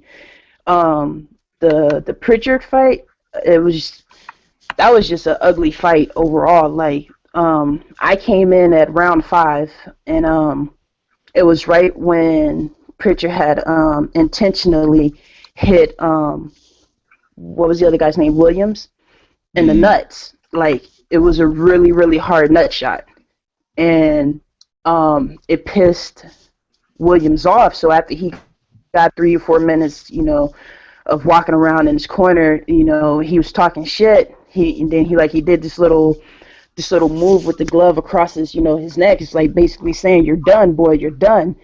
And then after that is when all of the awkward intentional fouls from both guys begin, like, really bad.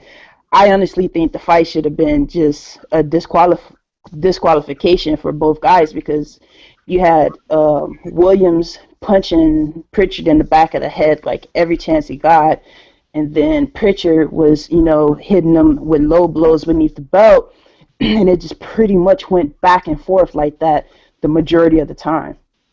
So it was an ugly fight the whole time. There was like really no good coming from that fight either way. Yeah, and then also the unfortunate situation afterwards with Cologne.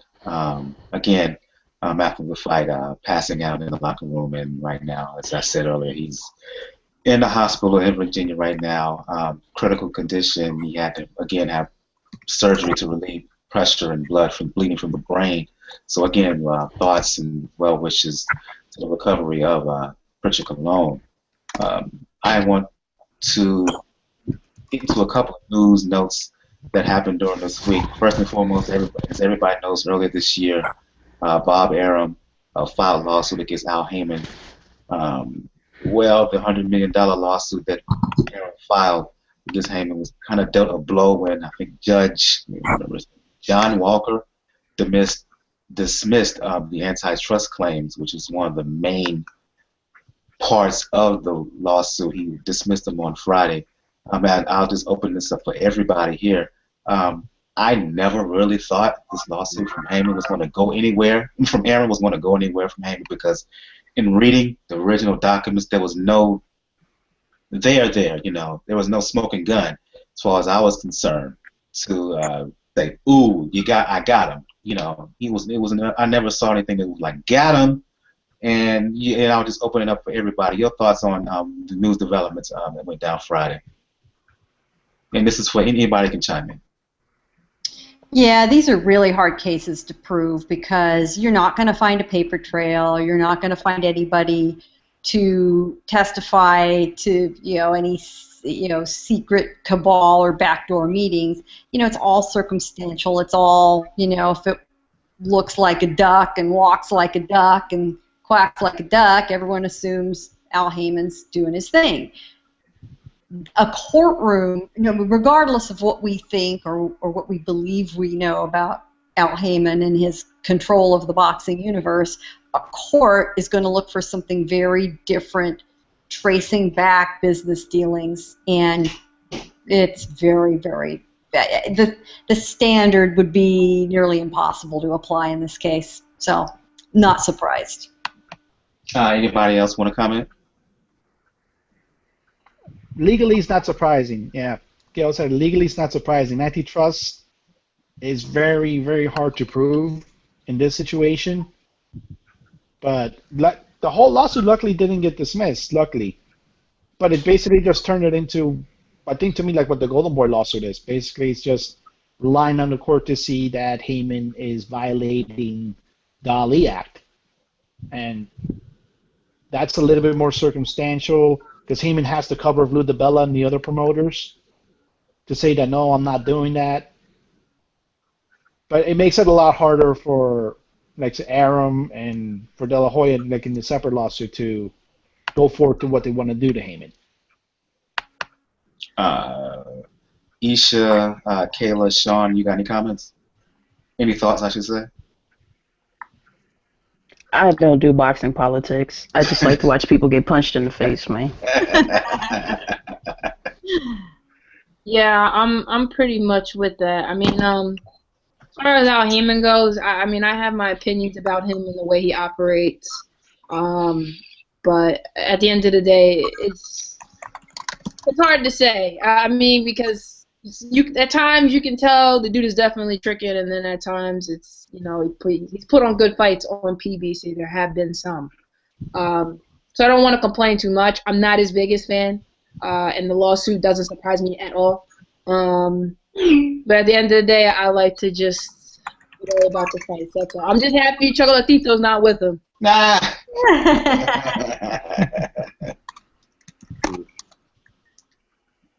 Tricks and backroom deals in boxing. I mean, that's a first, really. Well, here's my thing. Here's my thing all along. I find it galling that Arum is filing this lawsuit when he's been guilty of the same thing in the past. And that's all I'll just say about that. They all have done what they're accusing, what Golden Boy and Arum are accusing Haymon of. They all been guilty of that in some form or fashion. So I just find it galling. They just mad that he's grabbing everybody up and he's doing what they want to do, but they can't. That's just my opinion. So. Well, but in defense of that, I mean, those guys, when they did it, they got sued as well. So, I mean, I think it's funny people get so offended that people are suing Haymon and say, oh, it's because they don't want a black man to do well. It's like, oh, come on. People did it to everyone. Don King, Golden Boy, Bob Arum. It's part of the game. Guys are trying to, like, get control of the sport as much as they can, so they're doing everything dirty that they can.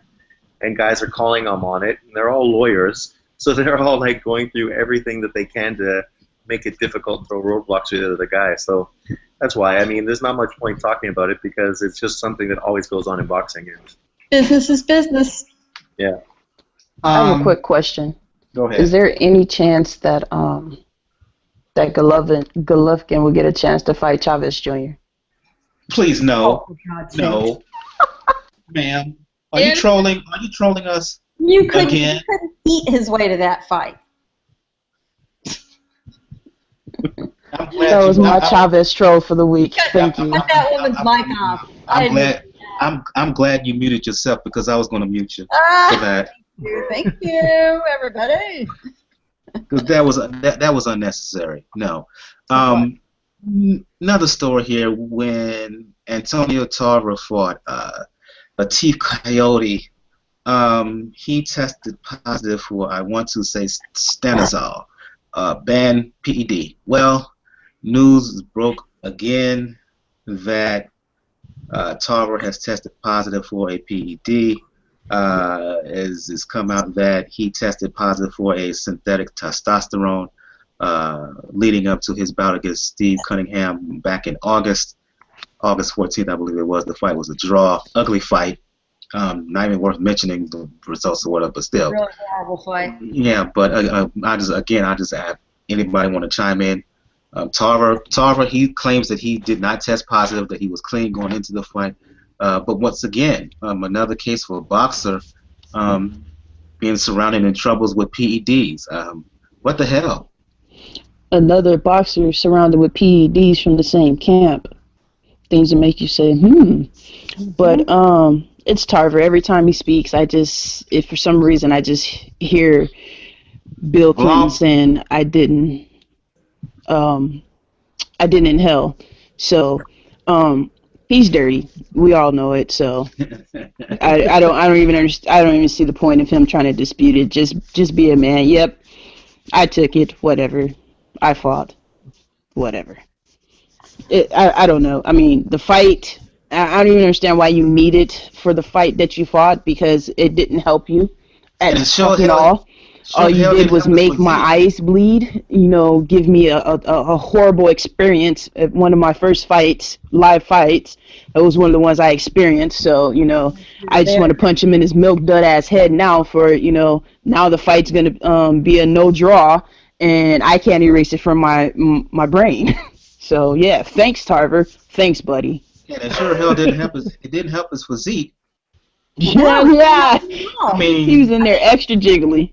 If you're gonna take that stuff, do it right for God's sakes. Make it count. Make yourself look good. Turn yourself into a powerhouse. Do it like Povetkin in them rumors of him taking PEDs. I mean, go hard or go home if you're gonna take that stuff. Oh man. Count.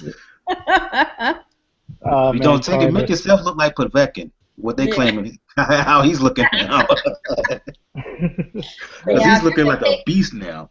That's right. If you're on PEDs, you better damn well look like a stud boy. I mean, really, what's the point if you don't? It's ridiculous. Absolutely. Well, in sports, right? I mean, it's not a surprise. We've been dealing with it for over 30 years. Yeah. And people act like it's something new and it's surprising. I mean, they just need to pay attention to sports a little more. It's not surprising. I mean, there's more PED usage than we know. I mean, we can just see from what happened with Floyd a month and a half ago. Yeah, of course there is. Man. In every sport, in every sport, there is big money riding on this. There is, fame, and yeah, of course. And why wouldn't they? The tools are there. Why wouldn't they try, to use them? Yeah.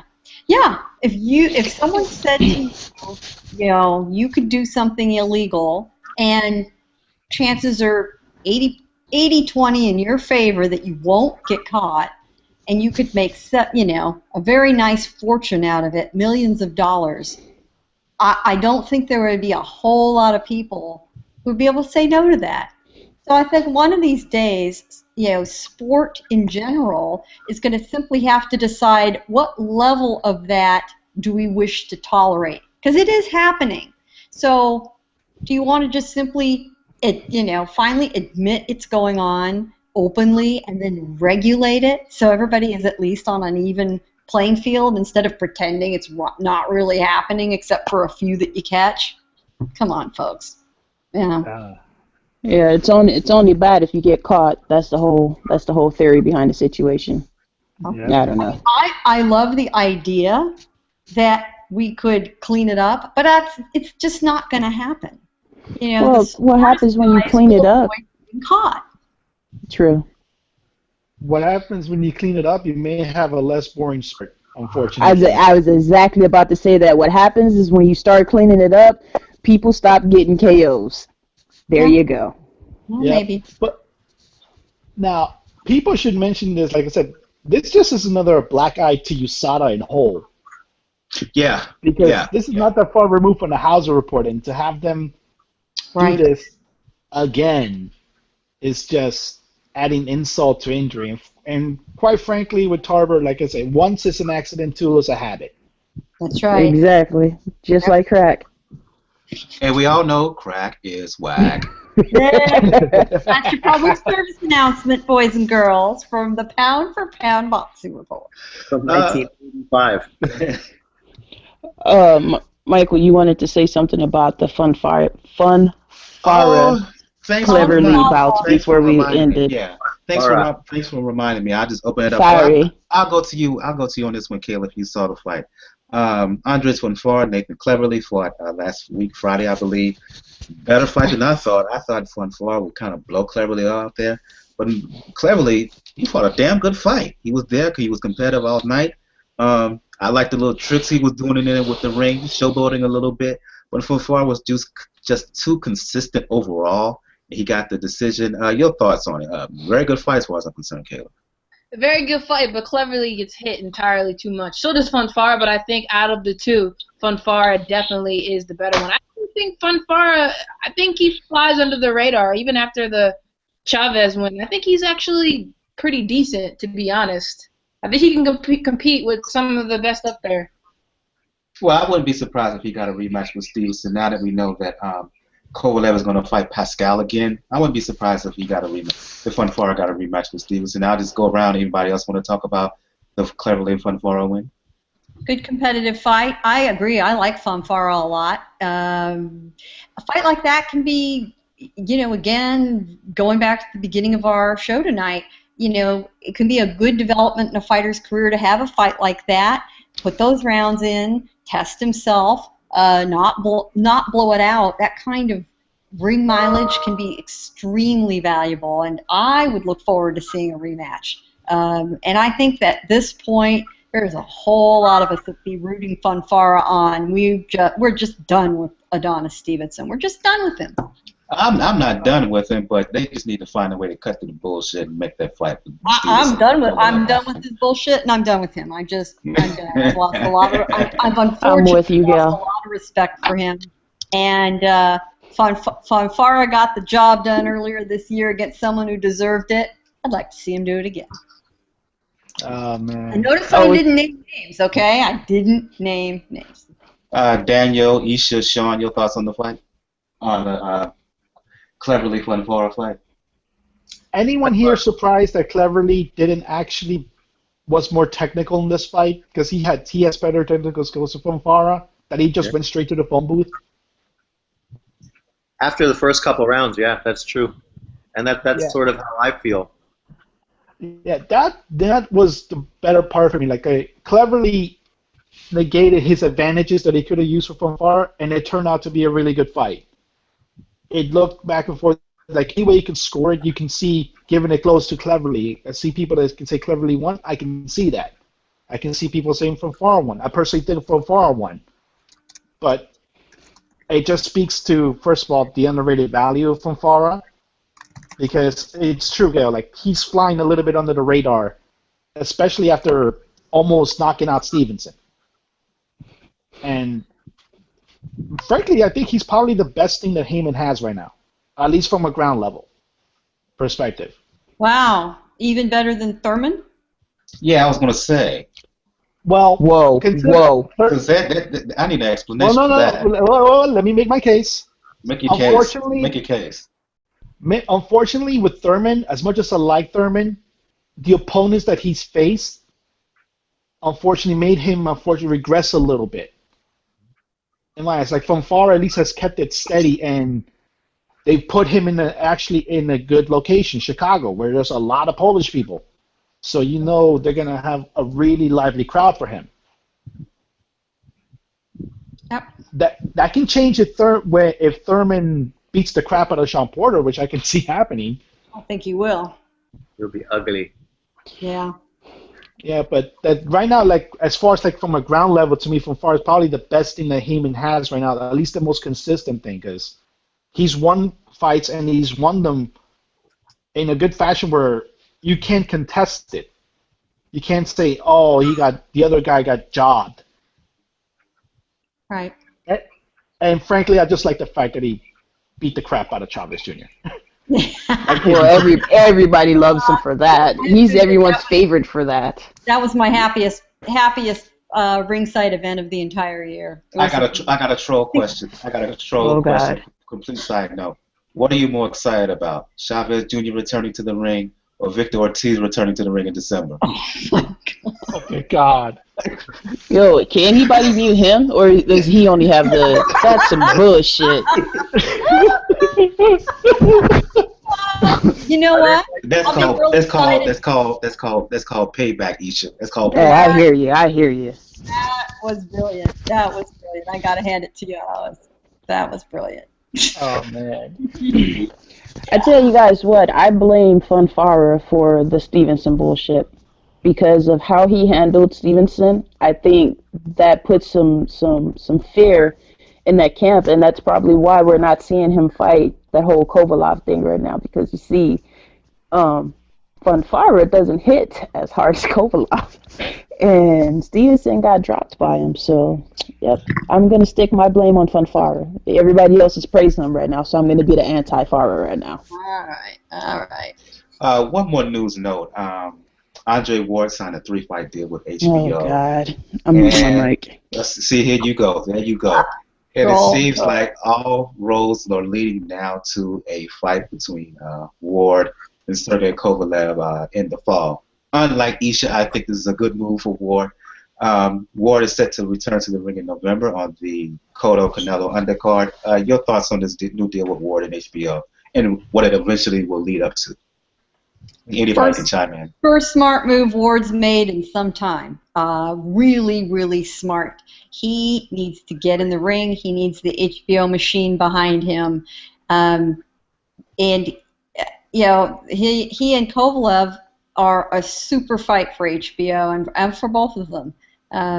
Nothing but positives out of it. He should have done it a long time ago, but at least he finally did it. It's like I've been saying for a while.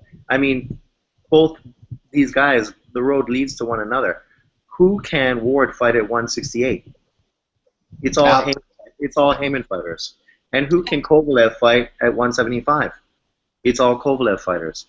So the biggest thing for both of them is to eventually move towards one another, so they can fight a few Joe Schmoes along the way, build up, maybe be put on the same card together on HBO, and then, you know, this time next year, put themselves on a big fight against one another. And I mean, depending on how it goes, you could even have them fight 2 or 3 times against one another. Sort of, they control 3 of the 4 belts, and just sort of push Haymon and his people to the side and just ignore them completely. Yep. Nope, that's a very, very good point. If the first fight's entertaining, we'll certainly get a second. And if that one and if they split, we'll get a third for sure. And what's wrong with that? If we're getting a Pascal rematch, I mean... Oh, right, God. Right. But you know what?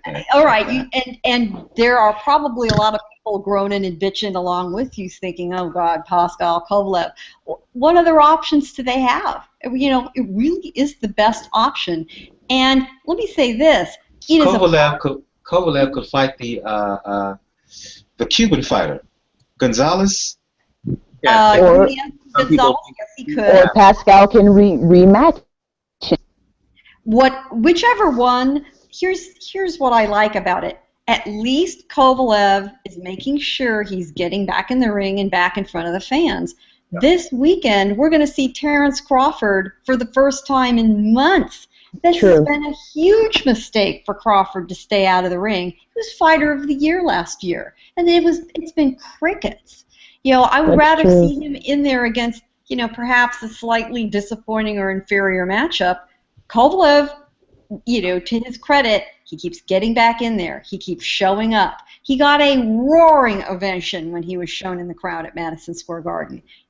That's what he's doing, and you know, I applaud him for it. I like Kovalev. I like Ward. I'm just tired of hearing about the Ward Kovalev thing. Make it happen. Stop talking about it. Build it up. You know, put Ward wherever he needs to be freaking put, so he can, you know, get some off his chest. I mean, some rust off his chest, and you know, eventually meet the two up. You know what I'm saying? But it's like. But I think we've been talking about this for a long, long time, and I think we as fans need to knock off the instant gratification thing. You know, they'll all get there. Let them get there. Your thoughts, Kayla? Kayla, can you hear us? Your thoughts on the. All right, put the volume down. I'm sorry. Go ahead. Your thoughts on this 3-fight deal with Ward and HBO and what it will eventually lead to?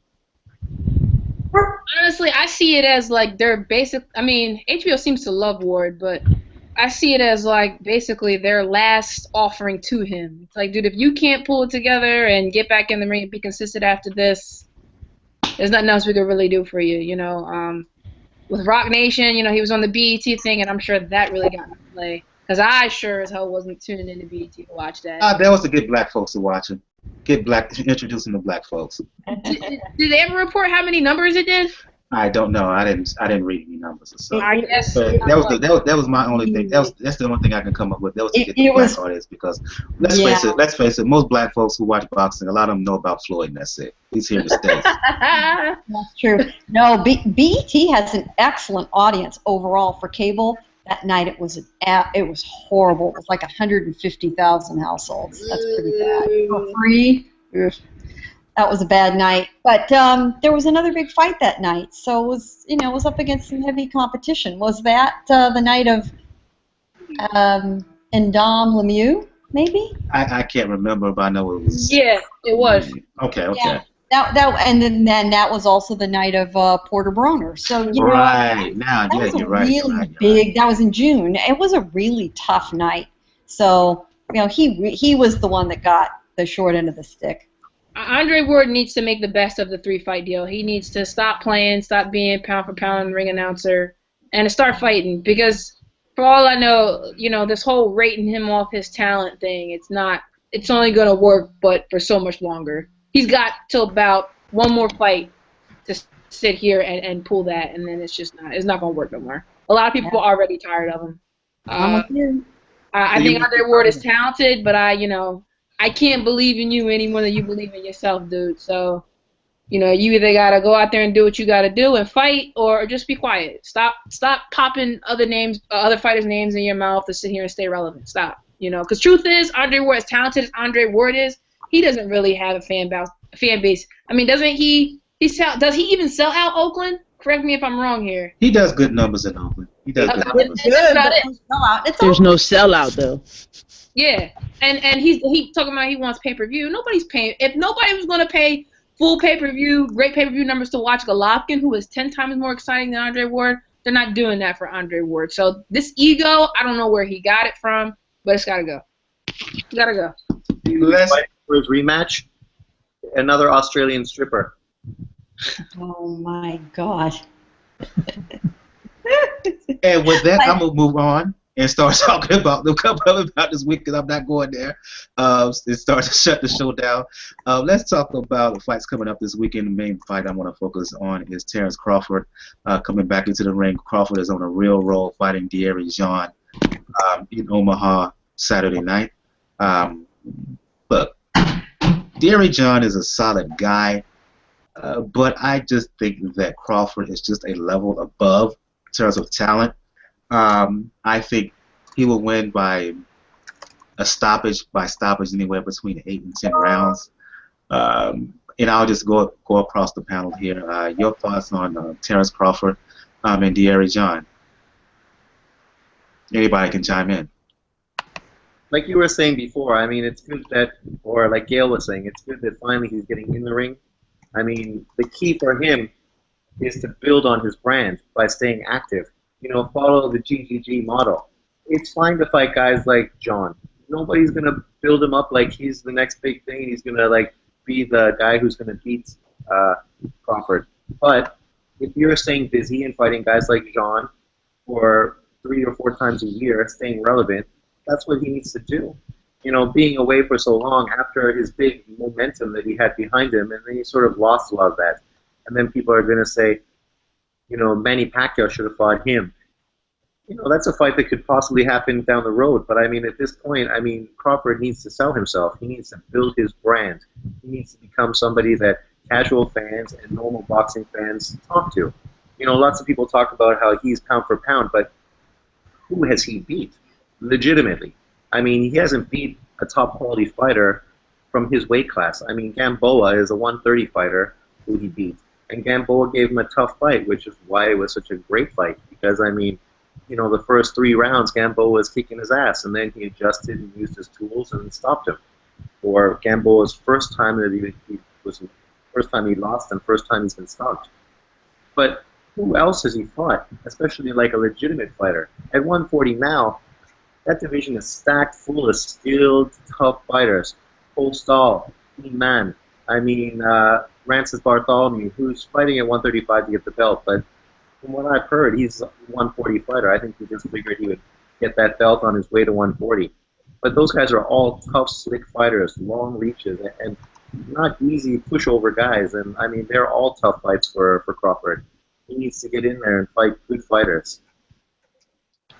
Anybody else? Yeah, this is Crawford, and Bob Arum has talked very openly about the fact that if Crawford puts on a good show and Manny likes what he sees, Crawford can punch his ticket to being the leading contender to fight Manny next year.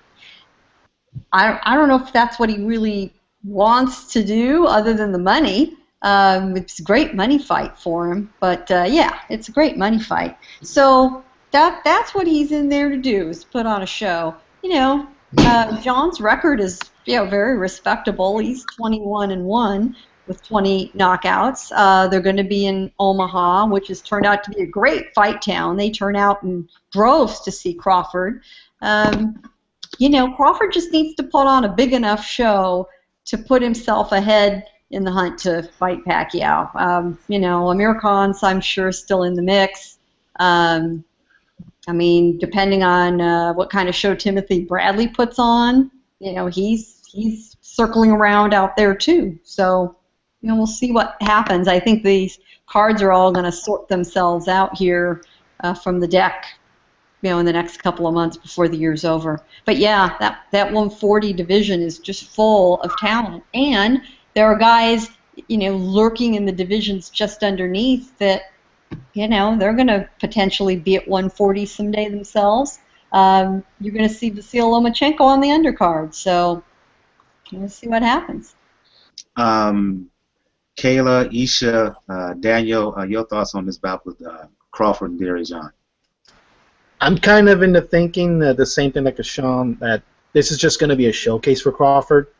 And quite frankly, I think that's been Bob Arum's plan. What Gail mentioned, that eventually he's going to fight Manny and it will be the official passing of the torch fight for Top Rank. It's, like I said, Dijon might give him a couple of problems, but in the end, I think Crawford's going to win. Probably going to be a stoppage, and it's just wait and see. Because right now, if Manny decides to give Crawford a fight that puts Postol on ice for the moment for a unification fight, well, granted that Postol has mandatory right now on Amir Imam, but the main thing with Crawford, I think, is they're trying to build him up to be. I think Top Rank, frankly, is trying to build him up to be the heir to Manny. And this fight is just to prop him up to get him the shot to be the heir to Manny in a fight. Your thoughts on this fight, Kayla and Isha? I'm just looking forward to 2016 for Crawford. That's basically where I'm at for the fight. I hope the Pacquiao fight doesn't happen. Actually, I hope Manny Pacquiao doesn't fight again. I wish he'd retire. But if it has to happen, I guess so. You know what? I'm with you on that. A lot of folks disagree with me, but I'm with you on that. Why? Why not? It's the best chance for Crawford to become a star. Who else is he going to fight that's going to push his name into that level? I mean, I'm not saying Pacquiao should retire because of Crawford. I'm not saying that. I'm not saying that is that. I think Pacquiao needs to retire because he made himself look like an ass in May. So that's why. Yeah, but no boxer on the planet wants to go out with a loss. They just don't. How did he make himself look like an ass? Because he lost to Floyd Mayweather? No, because of that saltwater thing with the shoulder. Care at all for Floyd Mayweather. He came up with that lame excuse. That's why. People are being stupid. The whole saltwater thing. That's like fucking the stupidest thing I've heard anyone say. Rehab water is a normal fucking thing. He lives in the Philippines because he's rehabbing in the ocean. All these people use this as an excuse to hate on him, and then talk about how he uses religion. But then they prop fucking Ward. Oh, he's such a great guy. I mean, you know, he's fucking down with God. I didn't bring nobody brought the religion into it here. Yeah, we're not even talking about religion, buddy. I'm just talking general. These are the two stupid things that people go on. Like, we don't know anything about his rehab except for media speak, but people are going to roll with it and act like it's some ridiculous stuff. And you need to put it all together. His promoter did say he wasn't seeing the doctor that he was supposed to. His promoter was in the dark about what he was even doing. Because he lives in the Philippines. But that's his main fighter. What's your point? But he lives in the Philippines. Why is he going to fly to Los Angeles? They don't have doctors in the Philippines? It's not even, I don't even think it was so much that. I think it was just the fact that Bob Arum had no idea what Manny was doing as far as whatever was happening with his shoulder. Whether he was going to see the doctor in L.A. or he was in the Philippines, he didn't know. And then Pacquiao comes back with the whole saltwater thing. Come on, man. Come on. And listen, I like Pacquiao. I always have liked Pacquiao, but I couldn't ride with him after that. And he made himself look like an ass in May, period. And I just think he's a declining fighter, period, from a physical standpoint. Coming off of that shoulder injury, what makes you think he's going to be anywhere close to what he was prior to the injury coming back? But who cares? You want to use this as an opportunity to push Crawford. Who gives a shit if he's past his prime? When Floyd fought fucking De La Hoya, was he in his prime? He lost 3 out of 4 fights. When Manny fought him. To me, I think you're kind of missing the point here, Sean. Yeah. I think you're missing the point. The point is, it's a great chance for Crawford. Even if you think that Manny should just retire, but who's going to retire off of that loss? He wants to at least come back and get like a win under his belt. Hence why they're talking about him fighting Matisse. Sure, he can get a win, but that was the biggest fight of his career. He's never going to live that down. And at the end of the day, what does that coming back to get a win is ultimately going to mean? What is it going to mean? It's another good win on his resume. That's what it means. In comparison to the Floyd loss? If you care about padded wins, then sure. In comparison to the Floyd loss? Okay, so Sugar Ray Robertson, I mean, after he lost going up to light heavyweight, he should have just retired and never did anything again. First of all, Manny Pacquiao is not Sugar Ray Robinson. Hey, no one's comparing. You're talking about the biggest fight in the last 10 years, and he lost to a guy who's considered TBE by many people, and you make that sound like it's a bad loss for him. No, it's not even so much that, Sean. It's just all the excuses that followed the loss. But those excuses come from both camps. It has nothing to do with Manny. But Floyd's not the one that lost, though. Floyd's not the one that came unprepared. No, but Floyd is the one that made excuses 5 years prior to this fight. I agree with you. I agree with you totally. I'm not a Mayweather fan. If you think you're talking to one, it's not me. I'm not. I'm just saying. I hear your point, but my thing is, the whole thing was, it was the biggest fight in the last decade, and both fighters were supposed to be training for the fight of their lives. Now, I'm not the hugest Floyd fan, but from what I did get, he was training for the fight of his life. He was doing all these new training things they never did. He was chopping wood. He was going to the hyperbolic chambers. He was doing all that extra stuff. Pacquiao, I mean, I don't really know. All I know is when it came on fight night, he kind of, he didn't have any answer. Now, whether that is because the shoulder thing was really wrong or it wasn't, the point is, dude, you lost. And you obviously didn't come prepared. Clearly. Clearly you didn't. Or maybe Floyd was just better. Oh, absolutely he was better. It's not saying Manny wasn't prepared. Maybe he Absolutely just wasn't he is better. Manny's telling me he wasn't prepared by sitting here blaming it all on the shoulder. Yeah. What do you think a boxer is going to say? A boxer is always going to have confidence in himself and look for the reason why he lost. That hasn't changed for a million years, and it never will. Because who really believes that he really had a shoulder injury? We're gonna get into that too. Oh God. Come on. Oh, and for me coming back, what when using PEDs and used IV to cover up? Say it again, Sean. Who really believes that Floyd's not using PEDs and didn't use IV to cover up his test? I totally agree that it could be very much possible. I'm not going to disagree with that. My point is that Manny was supposed to show up. That was his opportunity. If we're going to sit here and say Floyd was ducking the fight for 5 years, fine. Manny, you finally got it, and then you blew it. Honestly, it seemed like Manny was more happy to be there than he was in preparing for the fight. Like, he was just happy to Well, can you honestly blame that him? was all that After mattered. 5 or 6 years of I don't chasing see Floyd, he finally got him. But I completely agree. Neither guy came in this thing clean.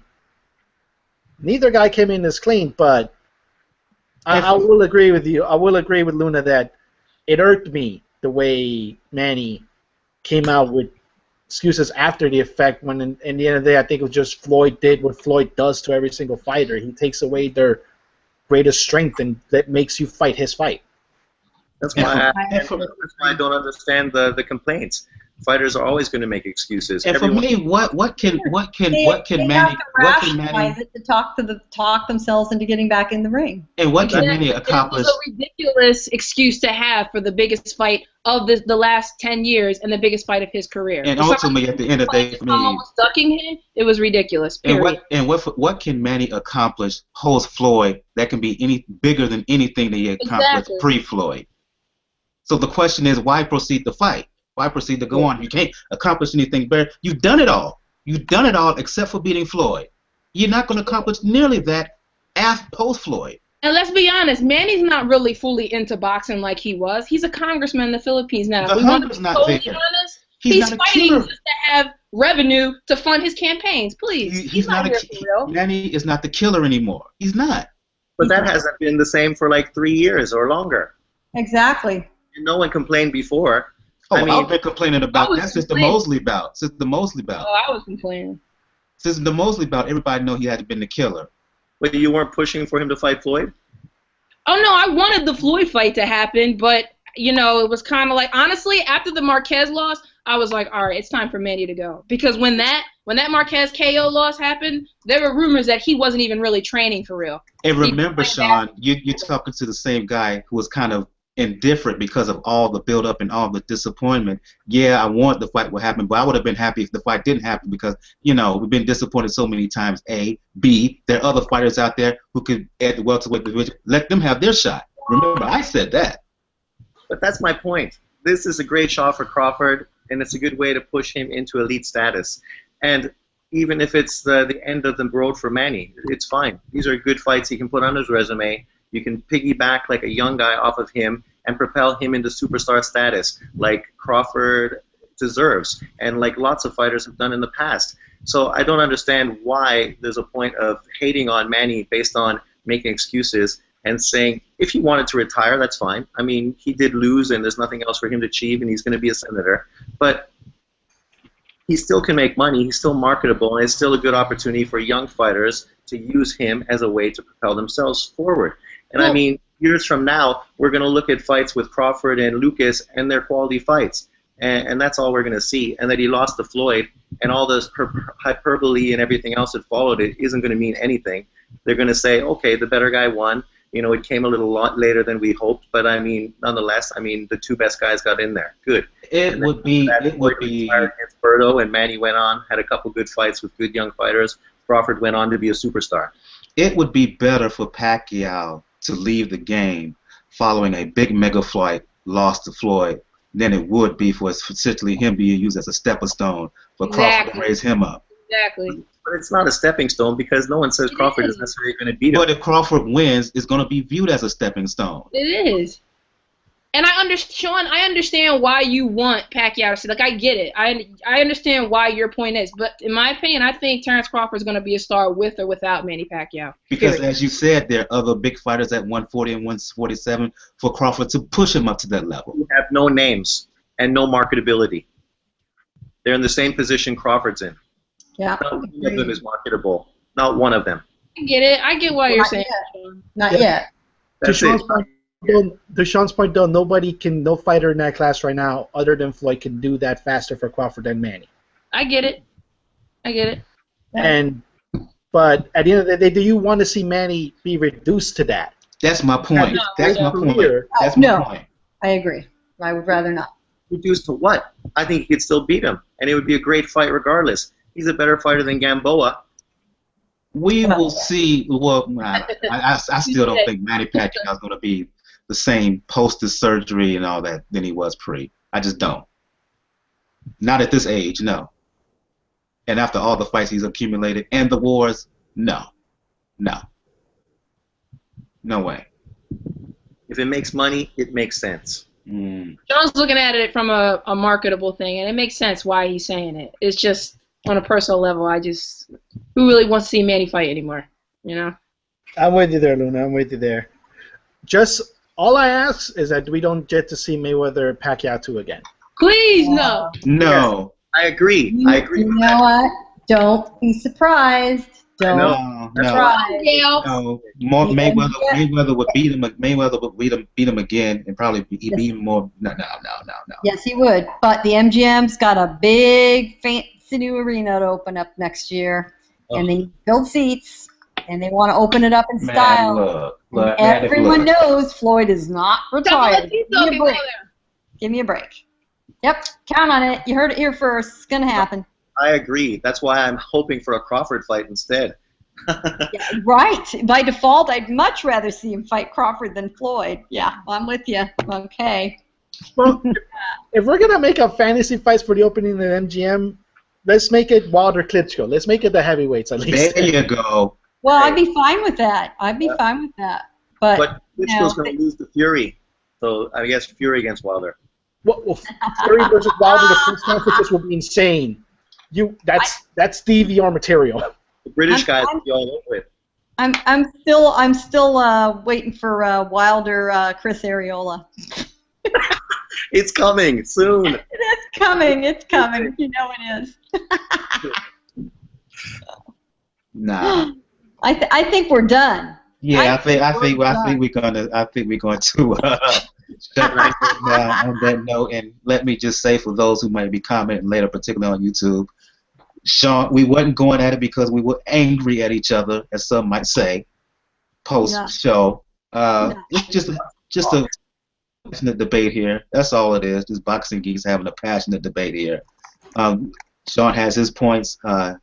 Kayla and myself, we have our points, and we just leave it at that. There's no hatred or anything like that. We just boxing fans just having a debate.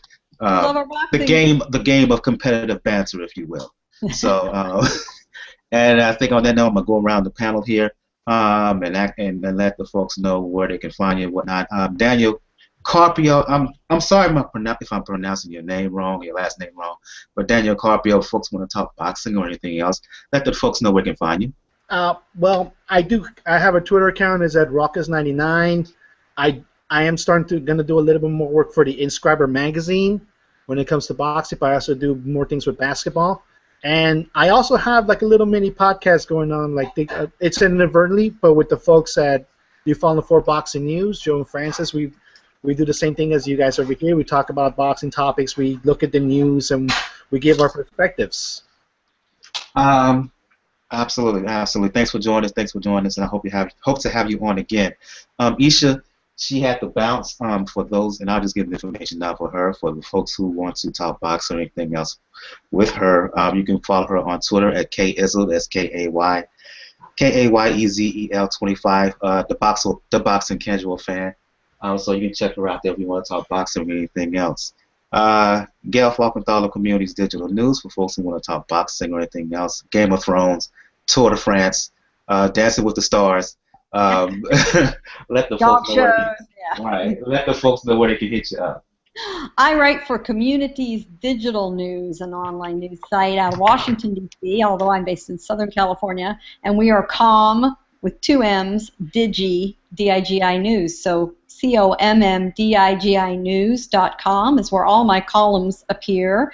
I do post videos when I go to media workouts, training camps, and so forth, so you can check those things out. And I am always on Twitter during the fights, chatting it up with the fans, posting photos, letting you know my observations, whether I'm ringside or whether I'm couch side with the rest of you. And on Twitter, I'm at PR Pro San Diego, and also the ComDigi News Twitter account's always carrying my stuff. Kayla of 8 Count News. For folks who want to talk boxing or anything else, let the folks know where they can hit you up. You can add me on Facebook, Kayla Lewis, or you can follow me on Twitter, Twitter.com/Kayla M. Lewis. With 8 Count News, I'm also with The Boxing Voice. Either or, I'm around. Add me, follow me. I'm always down to talk boxing. For sure. And I'm going to say it right now. The next time we do a Ladies Love Boxing show, sometime in 2016, I want you there. Hint, hint, wink, wink. Mm-hmm. Yeah, good. Sean, he had to dip out too. For those who don't know, Sean teaches over in Taiwan. He teaches during the day. He does some fight videos. Just go to Sean Newton on G Plus and YouTube, where you can find him there, everywhere and anywhere, all over the YTBC. And if you want to talk boxing or anything else with me, Brother JR76 at Brother JR76, Brother JR on Twitter. Y'all know what it is. If you want to find out more about the Pound for Pound Boxing Report, just check out the blog page, p4pboxingreport.wordpress.com, where you can find articles and videos and reports and whatever by yours truly, as well as occasional contributors, Kayla and Gail. If you check the right of the page, you can find links to where to find us all over the interwebs, all over the internets, all over social media, Facebook, YouTube, Tumblr, Twitter, Podomatic, Pinterest, link to donate your account. The RSS feed, if you want to check us out there, where to find us on Stitcher Radio, the email address as well as where to find us on Flipboard Magazine. And again, Pound for Pound Boxing Report blog page has been nominated for a Black Web Blog Award again, category Best Sports Blog. I think the nominations are done now. I will find out in a few months whether I won. So again, been nominated for a Black Web Blog Award, won in 2013, want to win again in 2015. On the next episode of Pound for Pound Boxing Report, we will do a recap of Crawford and Dierry John. We may talk a little bit about Chris Eubank Jr., who's also fighting this weekend in Sheffield. And we'll find any and everything else, anything in the boxing landscape to talk about then. So for Isha, who joined us earlier from Jersey, for Sean, who joined us earlier from Taiwan, for Daniel, for Gail, for Kayla, I'm your host, Michael. This has been episode 100 of Pound Boxing Report. You guys, ladies, have a good evening. Good night. Good night.